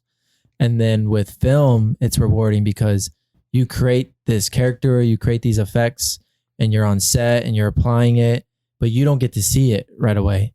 You don't get to see it until after they finish filming, editing. So it could be weeks, it could be months before you actually get to see the work you put in. But when you do see it on screen, it's like, wow, like that's awesome. Like, because you have no idea like what they're shooting, the angles they're doing or anything. So it's a surprise. You're just like, I wonder what's going to be like. Oh, that's You're just what it like looks sitting there waiting like, oh, I can't wait. Like, when's my effects going to come in here? Or like, I wonder how this is going to go. They should like shot that side of the makeup. That's like kind of, I put my initials on that side. yeah. The secret dick on there. Yeah. That's the Franny signature. Yeah. Right there. On the I inside gotta- of every mask, there's a little dick There's sculpted in there. always a little dick sculpted inside all of them in masks I make. That's great. Well, now you know, if you ever see a mask with a little dick on it, it's Franny. Yep. So I want to ask you, Fransisco, and you too, about werewolves. All right, let's go. So, werewolves are in a bunch of different movies, Mhm. and it seems like the philosophy with how they decide to make a werewolf changes in every movie Yeah. to a varying degree of quality. There's like practical choices, like what should be practical, what should be hair. Sometimes CGI. Should it be more humanoid? What should its limbs look like? I need to ask you, what's a movie that has, you think, the best looking werewolves, and what's the best philosophy for making a werewolf? So, I'm actually wearing an American Werewolf in London T-shirt right now. He's biased. Yeah. So I don't know if we can. I don't know if we can trust this. I'm going to shock you. I think the best looking werewolf out there is from The Howling. Okay. I haven't seen the one. I'll have to watch it now. But It's the best looking one, hands down. Why specifically? It's hard to say. It's just more appealing to me. Like the American Werewolf, it looks really good. It just looks more hellhoundish, and that's the look they were going for in that. That's what they told Rick Baker they wanted to do. And it's a little bit more whimsical. It is more the face whimsical. has a whimsical look. Yeah, it to has a more whimsical like look. the really like high like arched brows. Yeah, The airbrushy like grays Yeah. and blacks on the face. and the Howling one is just terrifying. Yeah. In with character work, there's different forms you use to bring out certain expressions. So like for like an angry character, it'd be more pointy, so more like triangle shapes and stuff like that. That Howling werewolf has a lot of triangle shapes to it. It's very angry. The brows really sharp. The ears are really pointy and triangly. Now I'll say a movie that's probably gonna not be agreed with, but since we're talking about practical and CGI, I don't think the CGI holds up very well, and it's an older movie. But look wise, I think a really badass looking werewolf are the ones from Van Helsing. But that's just my personal opinion. I don't remember those. They had like really The like one with Hugh Jackman? straight up like pointy ears, Huh. like super like werewolf, not like Yeah, humanoid. I like that movie. I like the movie a lot. No, it's a great movie. Yeah, the So- werewolf side, and I think they do a good job making them pretty scary. so what about like the Harry Potter werewolf Lupin when he changes? Twilight? that's like a greyhound. There's like a werewolf. Great Dane just Great Dane, standing yeah, that's up. what I meant. Great Dane. It just stands up. Yeah. I mean, that was cool, but I think that one was CGI. I think it was all CGI. Yeah. Recently, I didn't watch the whole movie. I seen it on TV. A guy named David Hayter was part of this movie. I only know him because he's a voice actor. Mhm. He did a movie called Wolves very recently. And watching it, I'm like, these are the worst. I'm like, I think he's a cool guy, but I was so disappointed. I'm like, these are the worst looking werewolves I've ever seen. What in the world were they thinking? Huh. My buddy Brett brought this up when we were talking about werewolves. You know, he said like a lot of times werewolf designs, the way they make them look, like it's just not like believable. Like something's really off-putting about Right. them. And he thought of an idea. He said maybe like it's because werewolves don't have penises. Back to the penises. okay, but that's what he's like. Well, I mean, you know, he said in a more vulgar way, but he said like, why don't they have junk? You know, do you? What do you think? There's Do you too think much that hair would- covers it. Hold on. Have you ever seen Monster Squad? No. Oh, Wolfman's got nards. They kick Wolfman in the nuts, and he reacts. So that at least that Wolfman or werewolf has nards. So I'm definitely gonna have to point into the Monster Squad in that case. Yeah. I think if you're thinking more Wolfman, like humanoid, like wolf, the newest Wolfman, Benicio del Toro. yeah, those are dope. Yeah. That was Rick Even Baker. even the way they behave, like super gory, ripping off arms. Like Yeah. you can feel the power of the wolf, like of the werewolf. Yeah. Yeah, I think practically like that's like That's my favorite Wolfman. yeah, Was the new Rick Baker one? yeah, for sure. Yeah. I'm not so much what's his name, the actor, Benicio del Toro? no. Lon Chaney? No. Who?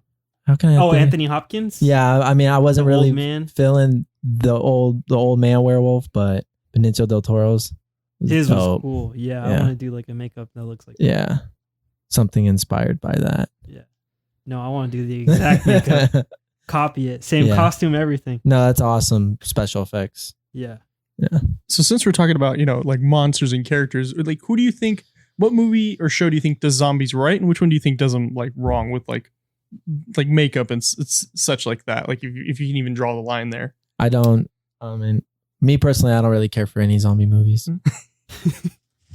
They all have that. I mean, I know like they all have that like comedy aspect. I feel like even the serious ones, like there's a part of it where you look at it and you're like, that's just ridiculous. It's kind of campy. Perfect way to put it. I feel like I'm waiting I'm waiting to see something that's like straight up like just like realistic, like no campiness. I feel Dawn of the Dead is realistic because if you look at them, they have like chunks of skin. Yeah, the remake. They have chunks of skin hanging off. They have like pieces missing. They even got a dude who was missing an arm in real life and got him to like, oh yeah, he got his arm ripped off. Yeah. And like the way the zombies look in The Walking Dead are awesome, but I feel like it's a TV show. Right. So it still even then doesn't have that like super serious like because they can only do so much because it's on TV. Yeah. But that's just what I feel about it. I don't know. I mean, I can't think of my favorite zombie like design. I might be a little controversial, but the World War Z zombies. But a lot of those are CGI. They're CGI because it's a big horde of them. So right. But like at towards the end of the film when he's in the CDC lab, and they're real up close, and the guy's going with his teeth. Yeah. He's got like a translucent, like veiny look to him, almost like the I Am Legend vampires. I like that. I just kind of like the idea of like less is more, like a film where like you don't need see thousands of zombies. Like make it more intimate, make it more of a story-driven film that just happens to be in an apocalypse with zombies.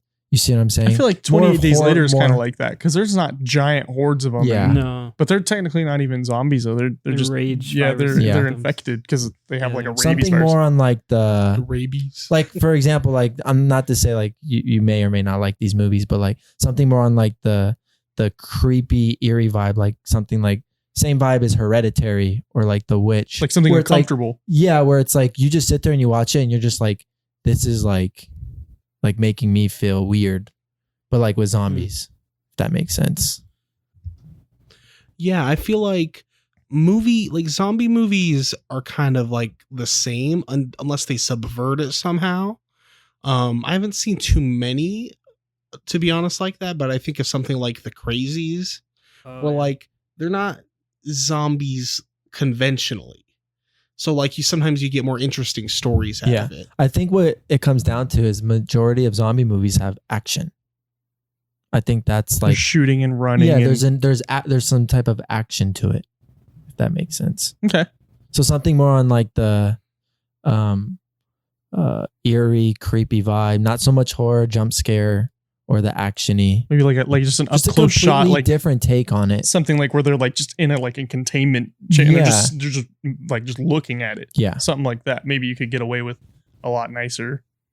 Or maybe you could really like profound on like good prosthetics or good like look. I feel like the original Night of the Living Dead had a lot of that old creepy feel that you were talking about. Oh, like being stuck in the house. Being stuck in the house. And they're just super that's what slow. I'm saying. Like you're within like a confined space, and it's like it's not like, oh, we're on this action adventure through the city with thousands of zombies, or like always getting into some shit. Right. It's more intimate. Yeah. I don't know. I feel like I've always liked the parallels of society collapsing, and it's so repetitive. I mean, but not to sound, like a broken record, but like Dawn of the Dead, there's a lot of like slow scenes where it's like one zombie that they're dealing with, and you kind of see him up close. Like, okay, I can appreciate that more. Like hearing you say that, to say like look at it for what it is instead of just being like, hey, here's a whole bunch of them. Have fun. Like for example, like maybe like in this scene, like they run into one zombie and it's hell, and it makes you wonder, like, holy shit, what would it be like to run into 100 of these guys? Yeah. But you don't see that. Damn. You see what I'm saying? It just keeps your mind going, because that's the scariest thing, right? Yeah, make it more like as an audience, you're kind of like creating your own stories. Like, wow, like what would this be like if like I did go into the city and there were hundreds of these things? Because this thing's fucking scary and there's only one of them. Okay. Yeah. I mean, that's a really good way to look at it. It's Yeah. like a refreshing way to look at it, I Yeah. feel. Kind of like almost like what's the movie that John Krasinski did with Emily Blunt?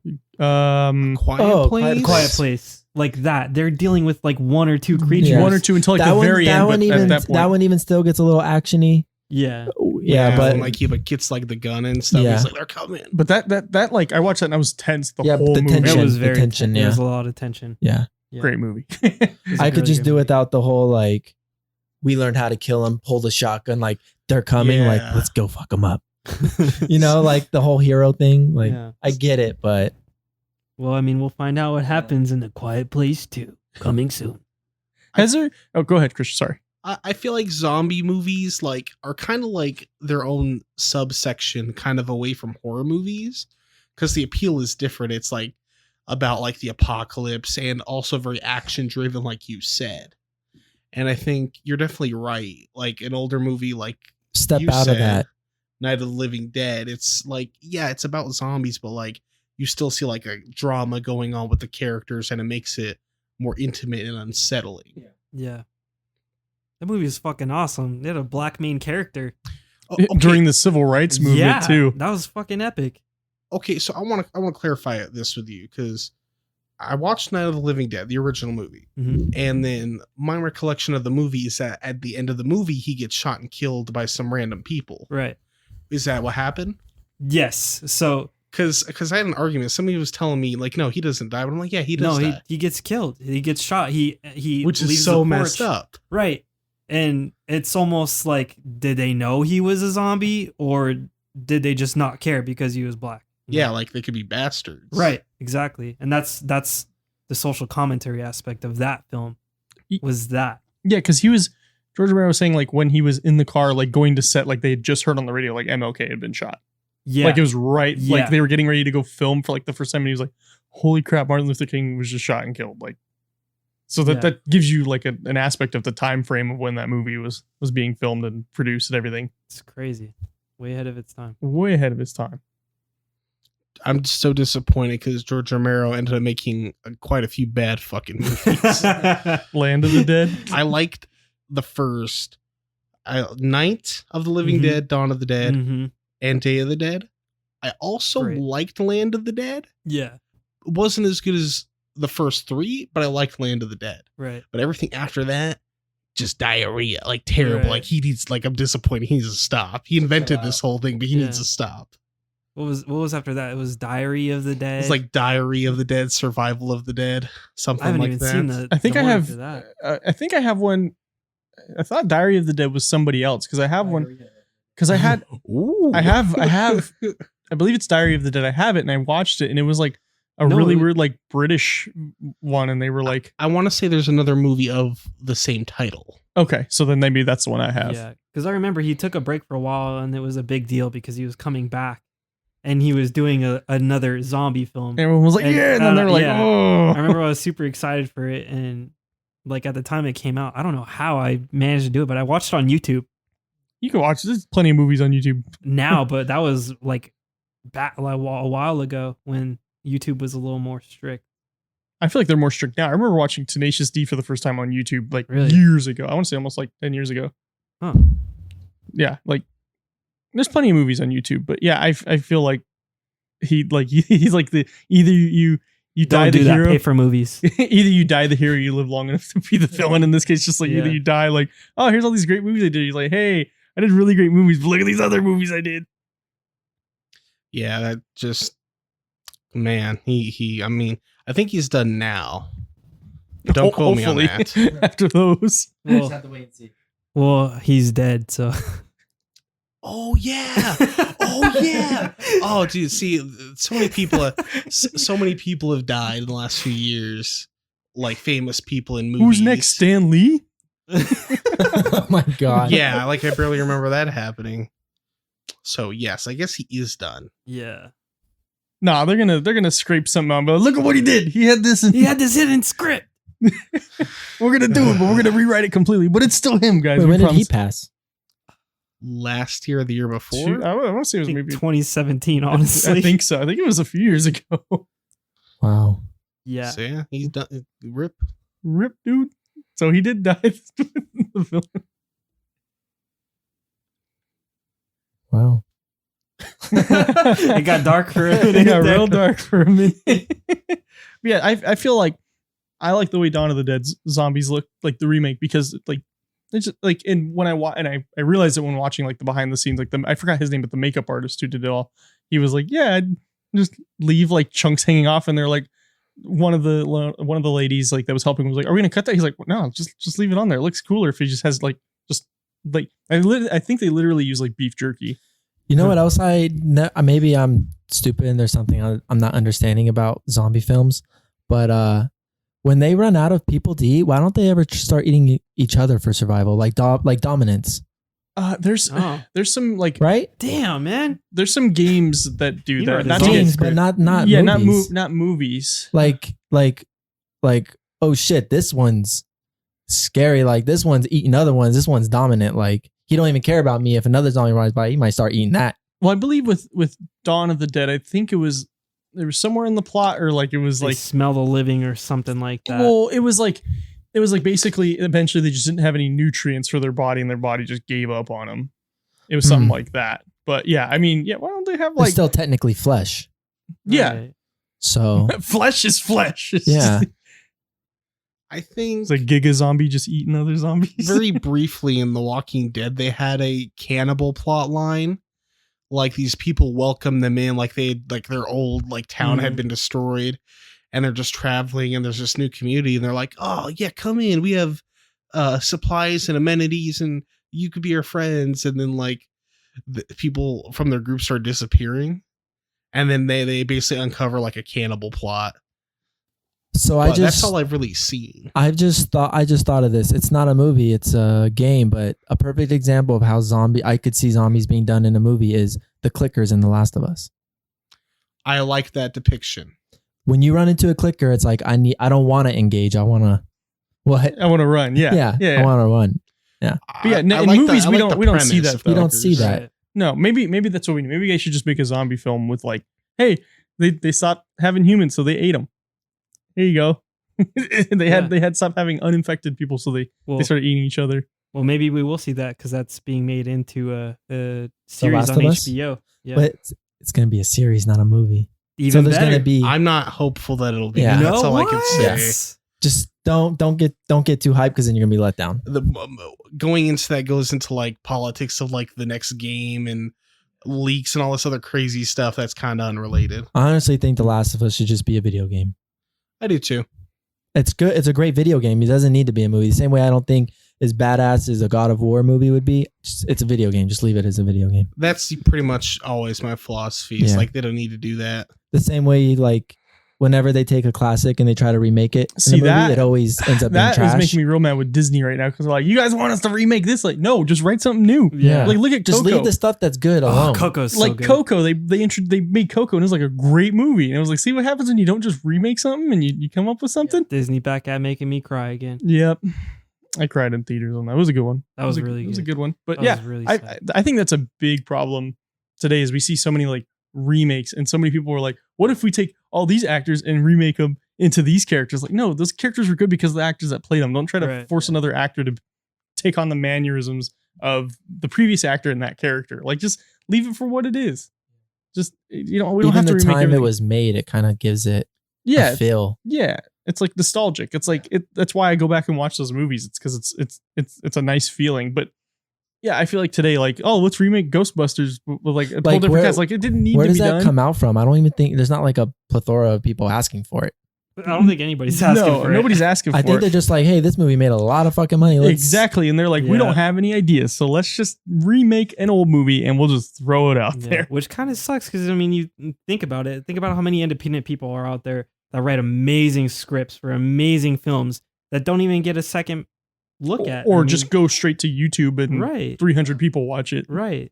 I even heard that a lot of movie production companies, they'll buy like screenplays Right. off of Oh, these there's type sites. of people. I'm pretty. Yeah. There's like sites where you can upload your scripts and then Somebody will forget buy what it. it's called. There's a name for it.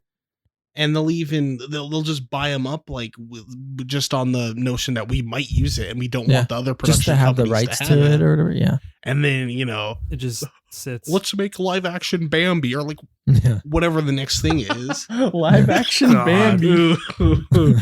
Oh no, I don't think PETA would let that happen. Oh my god! The animals are too realistic. Yeah, and then like live action is like the Aladdin movie, the live action Aladdin movie. I was like, dude, Kenny Ortega wants his movie back, man. Just give High School Musical their movie back. The live action Lion King that's not actually live action; it's just CGI. Yeah, it's just CGI, and like they had more It's a new emotion. form of animation. They had more emotion in the drawings than they did in the actual like CGI. Damn. But Beyonce's in it. Like if you wanted to make a Anything for CGI that. version that still looked cartoony, cool. But the fact that they went 100% like real lions and real animals, it just doesn't It didn't work. do anything for me either. And then like I haven't watched it. I don't know. I'm scared to. I just don't want to lose that nostalgic feeling. That honestly, I wouldn't like. It's. I'm very like cynical and like kind of like dark with all this, but I'm like I hate it. Like just come up with something new. I've seen that movie before. I don't need to see it again and pay just as much as I would for an original film. You know, like Onward. I went and saw Onward in theaters. I thought it was great. That was a great movie. dang. Was that the last movie you saw before the pandemic? Yeah, that's the last movie I went and saw Dang. in theaters. Yeah. Yeah, but I don't go to the theaters very often. I usually wait for something to come. Like I think That's the fair. Two movies like Avengers, for example, I would go see that in Oh, theaters. absolutely. I see, do I that didn't see too. those until Yeah. those came out. Really? Because Just the experience of the crowd all like seeing Yeah. those for the See, first time. it's cool, but like, so the last movie I went to go see before Onward in theaters was Black Panther, and there's too many people, Yeah. and like I sat in the front, so I was like, See, to this. me, that's a part of the experience. I love I'm going I to see like the this movie next theater. big movie and there's people and I have to wait in line. And sure, like there's a whole thing about that, and it's cool that like people can like share that. Like that's Yeah. that's absolutely cool. But like for me, it's just like I like sitting on my couch, watching my movie, not paying $400 That's fair. for popcorn. Yeah, that's fair. Eat some hot Cheetos and shit. I agree that on a regular day, just going to see a movie, I don't want that crowd. Right. You know, like they're like all these people, I'm like, you know, they might be loud but I will say with some of these Marvel movies, it has been special. I want the crowd. Because everybody wants to see what happens. Really, it was with Infinity War and Endgame, though. And you know, like Captain Marvel got hype, and Black Panther, and some of the other ones. Definitely the new Spider-Mans, but it was special because like nobody's gonna like be disrespectful or be loud because they want to see that shit just as much as you do. Like Right. we're all waiting You'd be here. surprised. There's a notorious Vine. Or even Of- like The Dark Knight Rises. Like I went to see that. Oh, open. those are good though. But like, Yeah, I like that one. Even Interstellar. There was a line for Interstellar. such a good movie. Like any just movie with Hans Zimmer is already going to Yeah. be good. Like Hans Zimmer's the greatest I film feel like- score of all time. you know what other movie he did? What? Lion King. Oh, I know. He did the OG one. I That's know. why that's I why know. they need to I remake just it. feel like you go to a movie theater, like you're going to a public place with it's a theater. Like me personally, like even if it's not like Avengers or some superhero movie, I always want the crowd because I feel like that helps build the film. Like you're sitting there watching a film with tons of other people and you're getting reactions out of them, you know? It's a moment you share with Yeah. everybody. It's an experience. Yeah, you're not going to get that again. Yeah. Like, Yeah. like in Avengers Endgame, when Mjolnir goes to Captain America. Oh my gosh. I get still remember goosebumps every the time video of I see everybody that. like, "Whoa!" Everyone freaks out. Like I Yeah. literally just got goosebumps now just thinking about I it. rewatch it on YouTube and I get goosebumps. Yeah, Yeah. honestly that's one of my favorite cinematic moments of Well, all time. it's so well done though. It's just the build up, how many years it took just to. And then the Avengers assemble. Oh Yeah. Yeah. man, so good. But Christian, going back to how people aren't going to be mean. There's a Vine of a dude at when The Force Awakens opened. Like there's a dude and like he's filming in the theater and you just hear somebody go, "Turn your flash off, you moron!" And then, Yeah. and then the opening sequence starts. There's a dude like recording with his like flash on in the middle of the theater, like right before the film starts. So like, I mean, granted, yeah, probably most people are going to be like, Or that it's is- Star Oh, Wars. I'll, People are gonna. there was a dude snoring next to me though during Black Panther though. You should have smacked them. I don't think you were you with me and Bodie when we went to Infinity War with Yeah, I was with you guys. with with all the film, UNLV film kids. Was it that one or was it Endgame? It was either that one. I don't know. Maybe you know. I went and watched it opening night, and they had their volume in the theater way too low. You couldn't even hear the dialogue, and they never fixed it. That's bad. So I mean, there are cons to it. Like you could get like something like that where it's like I'm about to watch this whole movie for the first time and I can't even hear it. See, like that, you should just like be a Karen for a minute and you're like, excuse me. Yeah. But was that when you went? No, I think that was Endgame then. That might have been Endgame. But then I went and saw it a second time and it was just as fun because it was still packed. Yeah, I saw that movie 4 times in theaters. Yeah. Yeah, see, I've never gone twice to see a movie in theaters. No? I saw The Force Awakens 7 times. I saw The Dark Knight Rises 3 times. Yeah, I saw Force Awakens once. I saw it Christmas Day. And I was like, this is a good movie. It's cool. I went and like that's had when to go. I saw it too. Was on Christmas. Yeah, it was good. I think I saw it Christmas and then I saw it with you. Yeah, I saw it Christmas and then every day afterwards. Yeah, I saw it Christmas. I think Christmas Day was like my 5th viewing, and then I saw it 2 more times after that, like with you. And I went with like my dad and like random friends who hadn't seen it yet. I just went as many times as I could. Yeah, I did. Yeah, I feel like the theater is starting to get like a meaning come back to it, because for a while there people were just like, there's nothing really to go watch, and now it's like, oh, you have all these huge cinematic like masterpieces that you want to go share, like you just said, you want to go share it with anybody and everybody, like let's just go watch this movie, it's so good. Right. Yeah, like there's some movies that like we grew up and we never were able to catch them in the theaters because we were obviously too young to be able to go see them. We broke. Right. Just imagine being able to see like The Shining. Oh my god. Theaters. Oh man. I saw it in theaters. I mean, they re-released it not too long ago, but so now. I remember seeing most of the Harry Potters in theaters, and those were really cool. I remember when Dumbledore died, this dude was like, "Man, that shit's whack!" Like after the movie ended, like he just stood up and he was like, "This movie's fucking whack, dog." I was like, what? The biggest thing is just spoilers. People coming out of the theater while you're in line. Oh yeah, I feel like you have a moral obligation to not be. But there's always that one person that comes out of the theater and they say something. Man, I can't believe Kylo Ren just killed Han Solo like that. What the hell? People were beating people up for doing spoilers at the movie theaters. There was a dude who like beat a dude like almost to death for spoiling Infinity, or it was Endgame. Spoiling Endgame for me. He beat the fuck out of him in the theater. It's like, don't ruin that for people. Yeah, that like, sucks. Spoilers suck. Yeah, it's like you have a moral obligation to just be a good person and just be like, wow, in a week or two, like then I'll start, because like, or just talk when you get in your car. Yeah, like that, or like if you absolutely have to post it, like to name our friends the Magic Our Way podcast, they always have like, hey, we just watched this new movie that came out, we're gonna have like 15 minutes that are spoiler free, and then you should stop here because then we're going to talk about. But they warn you, they don't just go, oh my god, onward, like guess what, Chris Pratt, like no, they warn you beforehand. Like we did that with last week's episode with the Rise of Skywalker. Like, look, if you haven't seen this yet, like just don't listen, like because we're gonna not hold back on this. But I feel like, I mean, if you want to watch a recap of every Star Wars movie ever, just watch it.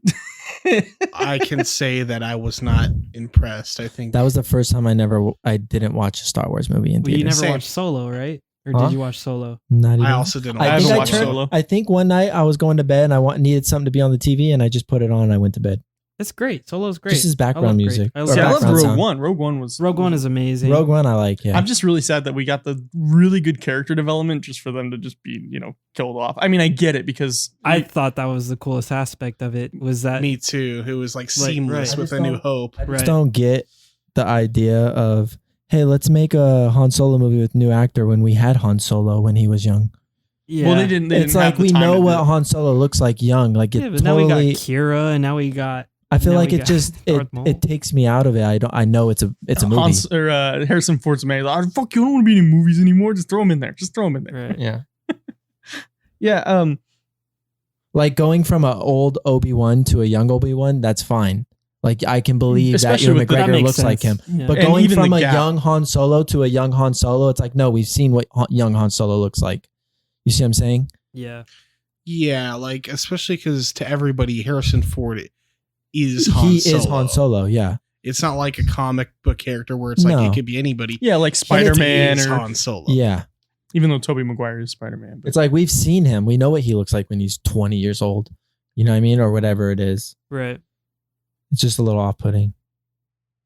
That's what I felt too, but I did hear it was good. It's a good I movie. haven't heard it's a bad. I've heard from some people. Franny was yelling at me yesterday because I was like, I have a coworker who When did was like, that I didn't like it. When did that movie come out? After which one? Solo. That one came out after The Last Jedi, and that's why Yeah. it did. That's That's why why it I got did bad bad. I was reviews. going to say. Because they were already like had People like were a already taste in their mad. mouth. Everyone and- was mad about Last Jedi, which I don't really like The Last Jedi. It's my least favorite out of the new trilogy. But I mean, I have an appreciation and a respect for it. But that's because I ride Star Wars and Yeah. Disney's dick. I just think they got on the hype train. They made way too many Star Wars. They needed to chill out. It should have I been agree. more planned out. Definitely. I think Double they agree. should have stuck with one director to make the trilogy. Yes. Yes, I think J.J. Abrams did That's a pretty good everything- job. All those three things you just said is exactly what We went over literally said this in last week in our review episode. yesterday. It should have been planned 3 movies. Should have been one director, one vision, Right. and we also said that they probably made too many than was a good idea It- overall with Star Wars Right. movies. Well, you have most of the people that are working on these are all working on every single one, and they're working on a new one every single year, basically. And I mean, they're stretched thin. You Yeah. know, you're gonna get some, just some Duds. some duds. Yeah. I personally feel they should have just left it at 1 through 6. I think it was fine how it was. And it felt like they just like, I think you said this, they just kind of like defaced like Well, they're trying to build 7, 8, 9, trying to build to a new generation, right? Right. Why didn't they just make a brand new trilogy for a new generation? well, they're doing And that. just Aren't they keep- going to do like the Old Republic now? They're For doing films? it's the High Republic. yeah, but they It's didn't not need the to make Old 7, Republic. 8, and 9 to get there. That is true. They could have just It's like hey, just leave 1 remember through Star 6. Wars? This is Star Wars, but not that Star Just Wars. leave 1 through 6 for all the old people that like look enjoyed at it. look at and the then- Mandalorian. It doesn't even have like the opening theme from the Star Wars So movies. good. And I think I honestly like that way better than any of the new I only films that have watched come out. 2 episodes of that. I liked Whoa, it, but you gotta finish it. It's such a you good need show. to finish it. Yeah. It's a good It's show. A really good show. Yeah. I mean, the plot points are really like, well, duh. yeah, but it's good. Like in my opinion, I feel like good Star Wars is Star Wars that is made for kids, and we watched it while we were kids, and that's why we love it so George much. Lucas even say it's for kids. Yeah. It's for kids. So Because the that's money. right? So the reason that The Mandalorian works so well is because it's made specifically for kids. I mean, if you watch it, it's really straightforward. All the plot Yeah, it's- points and everything. I was really hoping we'd get a R-rated Star Wars at some point, but that's not going to happen now. I feel like not with With Disney. Disney? No, they're No. gonna try But to save imagine an face. R-rated Star Wars. That'd be awesome. I mean, Mandalorian gets pretty dark. And I Mandalorian- mean, Oh, even I'm the trying to see cartoon gets- like Gore. rated R story. I Rated mean, R. I felt like you want to hear about some death sticks? some death stick dealers? I want to think about my life. I feel like Rise of Skywalker had some like dark action like in it compared to like the original trilogy. Like, oh, just a light beam Every when they fall kill, down. they like pan away and you don't see it happen. That type of stuff. And then like Rogue One was That was brutal. Rogue that One was the closest thing Yeah, to that like was- a it was It was like grounded, a war movie, like a almost. gritty. Yeah. Yeah. I got some like Saving Private Ryan like opening like D-Day scenes Yeah. from that. I was like, oh my god, this is great. when they were talking about it at Star Wars Celebration. I think it was the one in Europe. I didn't get to go and see it in person, but I watched the live stream of it. They're like, this is gonna be like Saving Private Ryan, but Star Wars. Everyone was like, what? What does that mean? And, yeah, There and was we're a like, leaked. "Whoa!" Wasn't there a leaked trailer at Star Wars Celebration before? Yeah. And it Before was they did a even panel darker, on it. and I think they dumbed it down even more. It was They did. actually even darker. Yeah, it was just rebel troopers That- screaming, just like It was like terrifying. Yeah, it was scary. It was Well, I almost like mean- Alien. Oh, that's another point. You say that the scene from Avengers is the best scene in cinematic history. Uh-huh. I might say that in comparison to that, the Darth Vader scene in Rogue One That's is up pretty there. epic. That's It's funny. It has the I've same seen it. same It vibe does. to it. It does. Yeah. I saw a post. I think it was like a Tumblr post, and somebody was like, "Man, we already knew like Anakin was dramatic. But that's real dramatic because he had to like turn off his life support to not have any Right. lights on, Just Yeah. yeah. just for the illusion. Like, look at this But that's lightsaber." film. You know, That's film, like- but it's also Anakin. Anakin's Yeah. just He is dramatic. but But that was a sick scene though. I was watching it and I was like, "Whoa, what is going on?" it's like a This is perfect great. example of like seeing a Sith or a Jedi in that aspect, because you always see him, you never see him in that light. And then the same thing like with the zombies, like seeing them on screen in a completely different way than you've seen it before. Like you've never seen a Sith that's like legit, like you're in the soldier's point of view and it's terrifying. Yeah, like I think that's what really nailed it. Like was imagine how- a movie where Jedis are scary like that. Like when a Jedi comes on the battlefield, you're like, we need to back up because shit's going down. Like we can't, this ain't our fight anymore. Well, they tried that, but the separatists are a little dumb. Keep firing.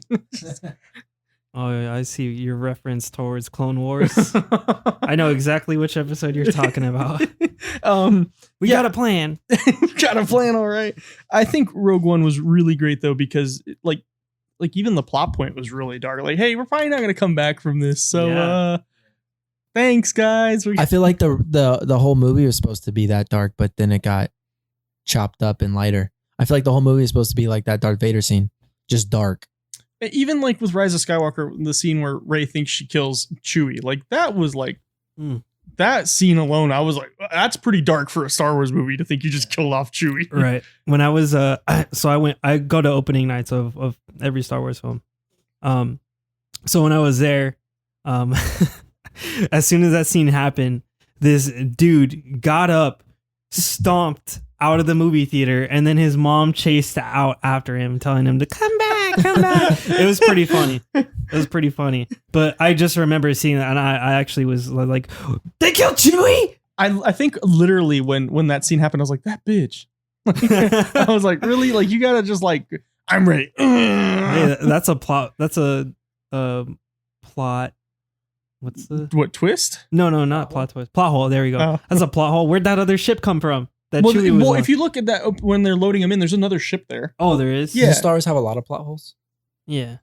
Let's not talk. I'm sorry. Let's not talk. We about love you, Star Wars. No, Please. no more Star Wars. No more Star Wars, please.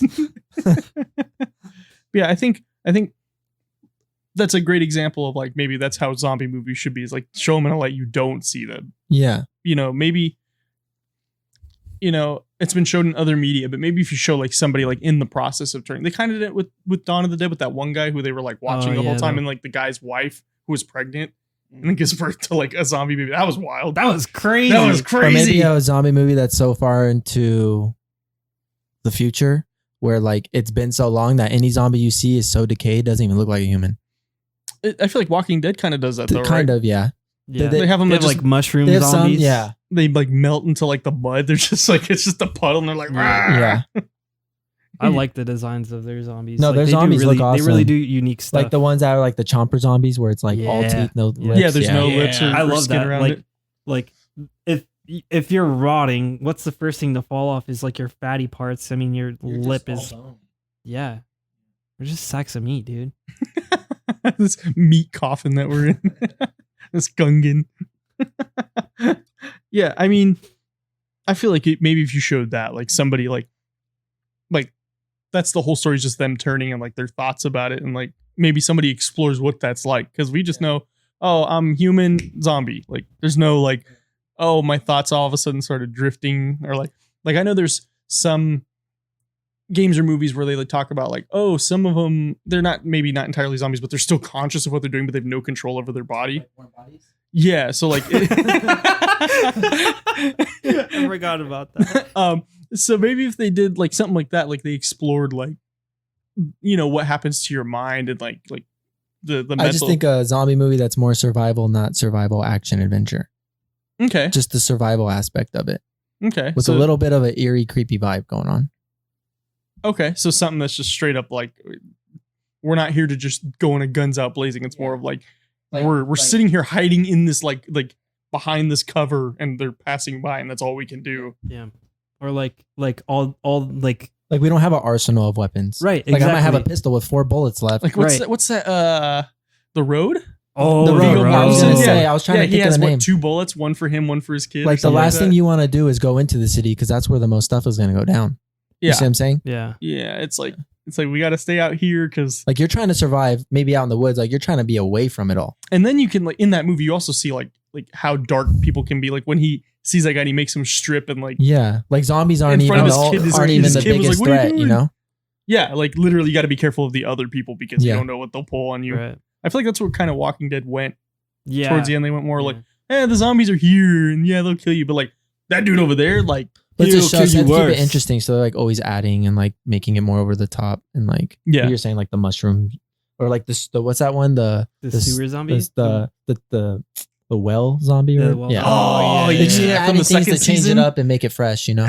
that was gross, Yeah. but cool. Like that's like I something that would remember really seeing that. happen. Like you Yeah. think about it, like you got to actually like purify your water because you don't know like, oh yeah, What's there was been in one it? that there's one that like there's a zombie that fell into like the sewer, like the water line. And, oh yeah, I just drank it. Now I'm turning. Isn't that what like cabin fever was? Like they had like a tainted water There's source. like Yeah. Horror Yeah. movies are great. Well, guys, we really appreciate you coming on and spilling the details with us. We always have these like special feature on DVDs, but like until you get the DVD and like I feel like there's like no more DVDs anymore. Like they No. still make them, but people don't buy them. Right. So I feel like this is like I don't want to say a dying media because it's not at all because you still have Blu-rays Haunted House. killed special features on DVDs. Little Has it did I really? know. Yeah, I saw like a cool video essay about it. How because like I remember as a kid putting like in a Nightmare on Elm Street DVD and there was like a trivia mini game on the DVD menu and all kinds of crazy stuff. And then Now you just get the movie. now with the Blu-ray, it's just like here's your play button scene selection, Yeah. and that's all you get. Bullcrap. I know the newest Mad Max has a black and white one. I don't know if that's a feature That's on kind the of cool though. yeah. That's dope.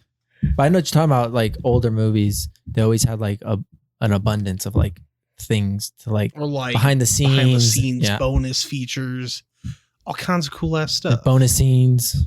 Yep. Well, do you guys have any, social media or, YouTube channels or anything that people can follow you at and see what you guys are doing? We usually post most of our stuff on Instagram. Yeah. You want to say your handle first? Yeah. So my handle is at Franny Marrujo FX. That's FrannyMarrujo FX. And I post every single project that I'm working on, unless we're under NDA, but none of Well, that of right course, now. then you can't. Yeah. Yeah. But yeah, we post a lot of stuff on there, usually to my story as well. But yeah. Yeah, I have Instagram as well. Mine's Austin, then the letter J, Mathews with 1 T. And I also have a website. It's the same name, austinjmathews.com. I post most of my work there. Some makeup videos and then pictures of sculpts and makeups. But my Instagram also has some work on it. I've just now started to post more on my Instagram, so keep a lookout for that. Well, cool. Once again, thank you guys for coming on. For those listening at home, if you have anything you wish maybe to ask them later, we can bring them back on. Or if you have any complaints like you hate us for saying something, you can get to us at lukewarmcinemapodcast@gmail.com. We're also on Facebook at the Lukewarm Cinema Podcast, and we'll see you guys next week.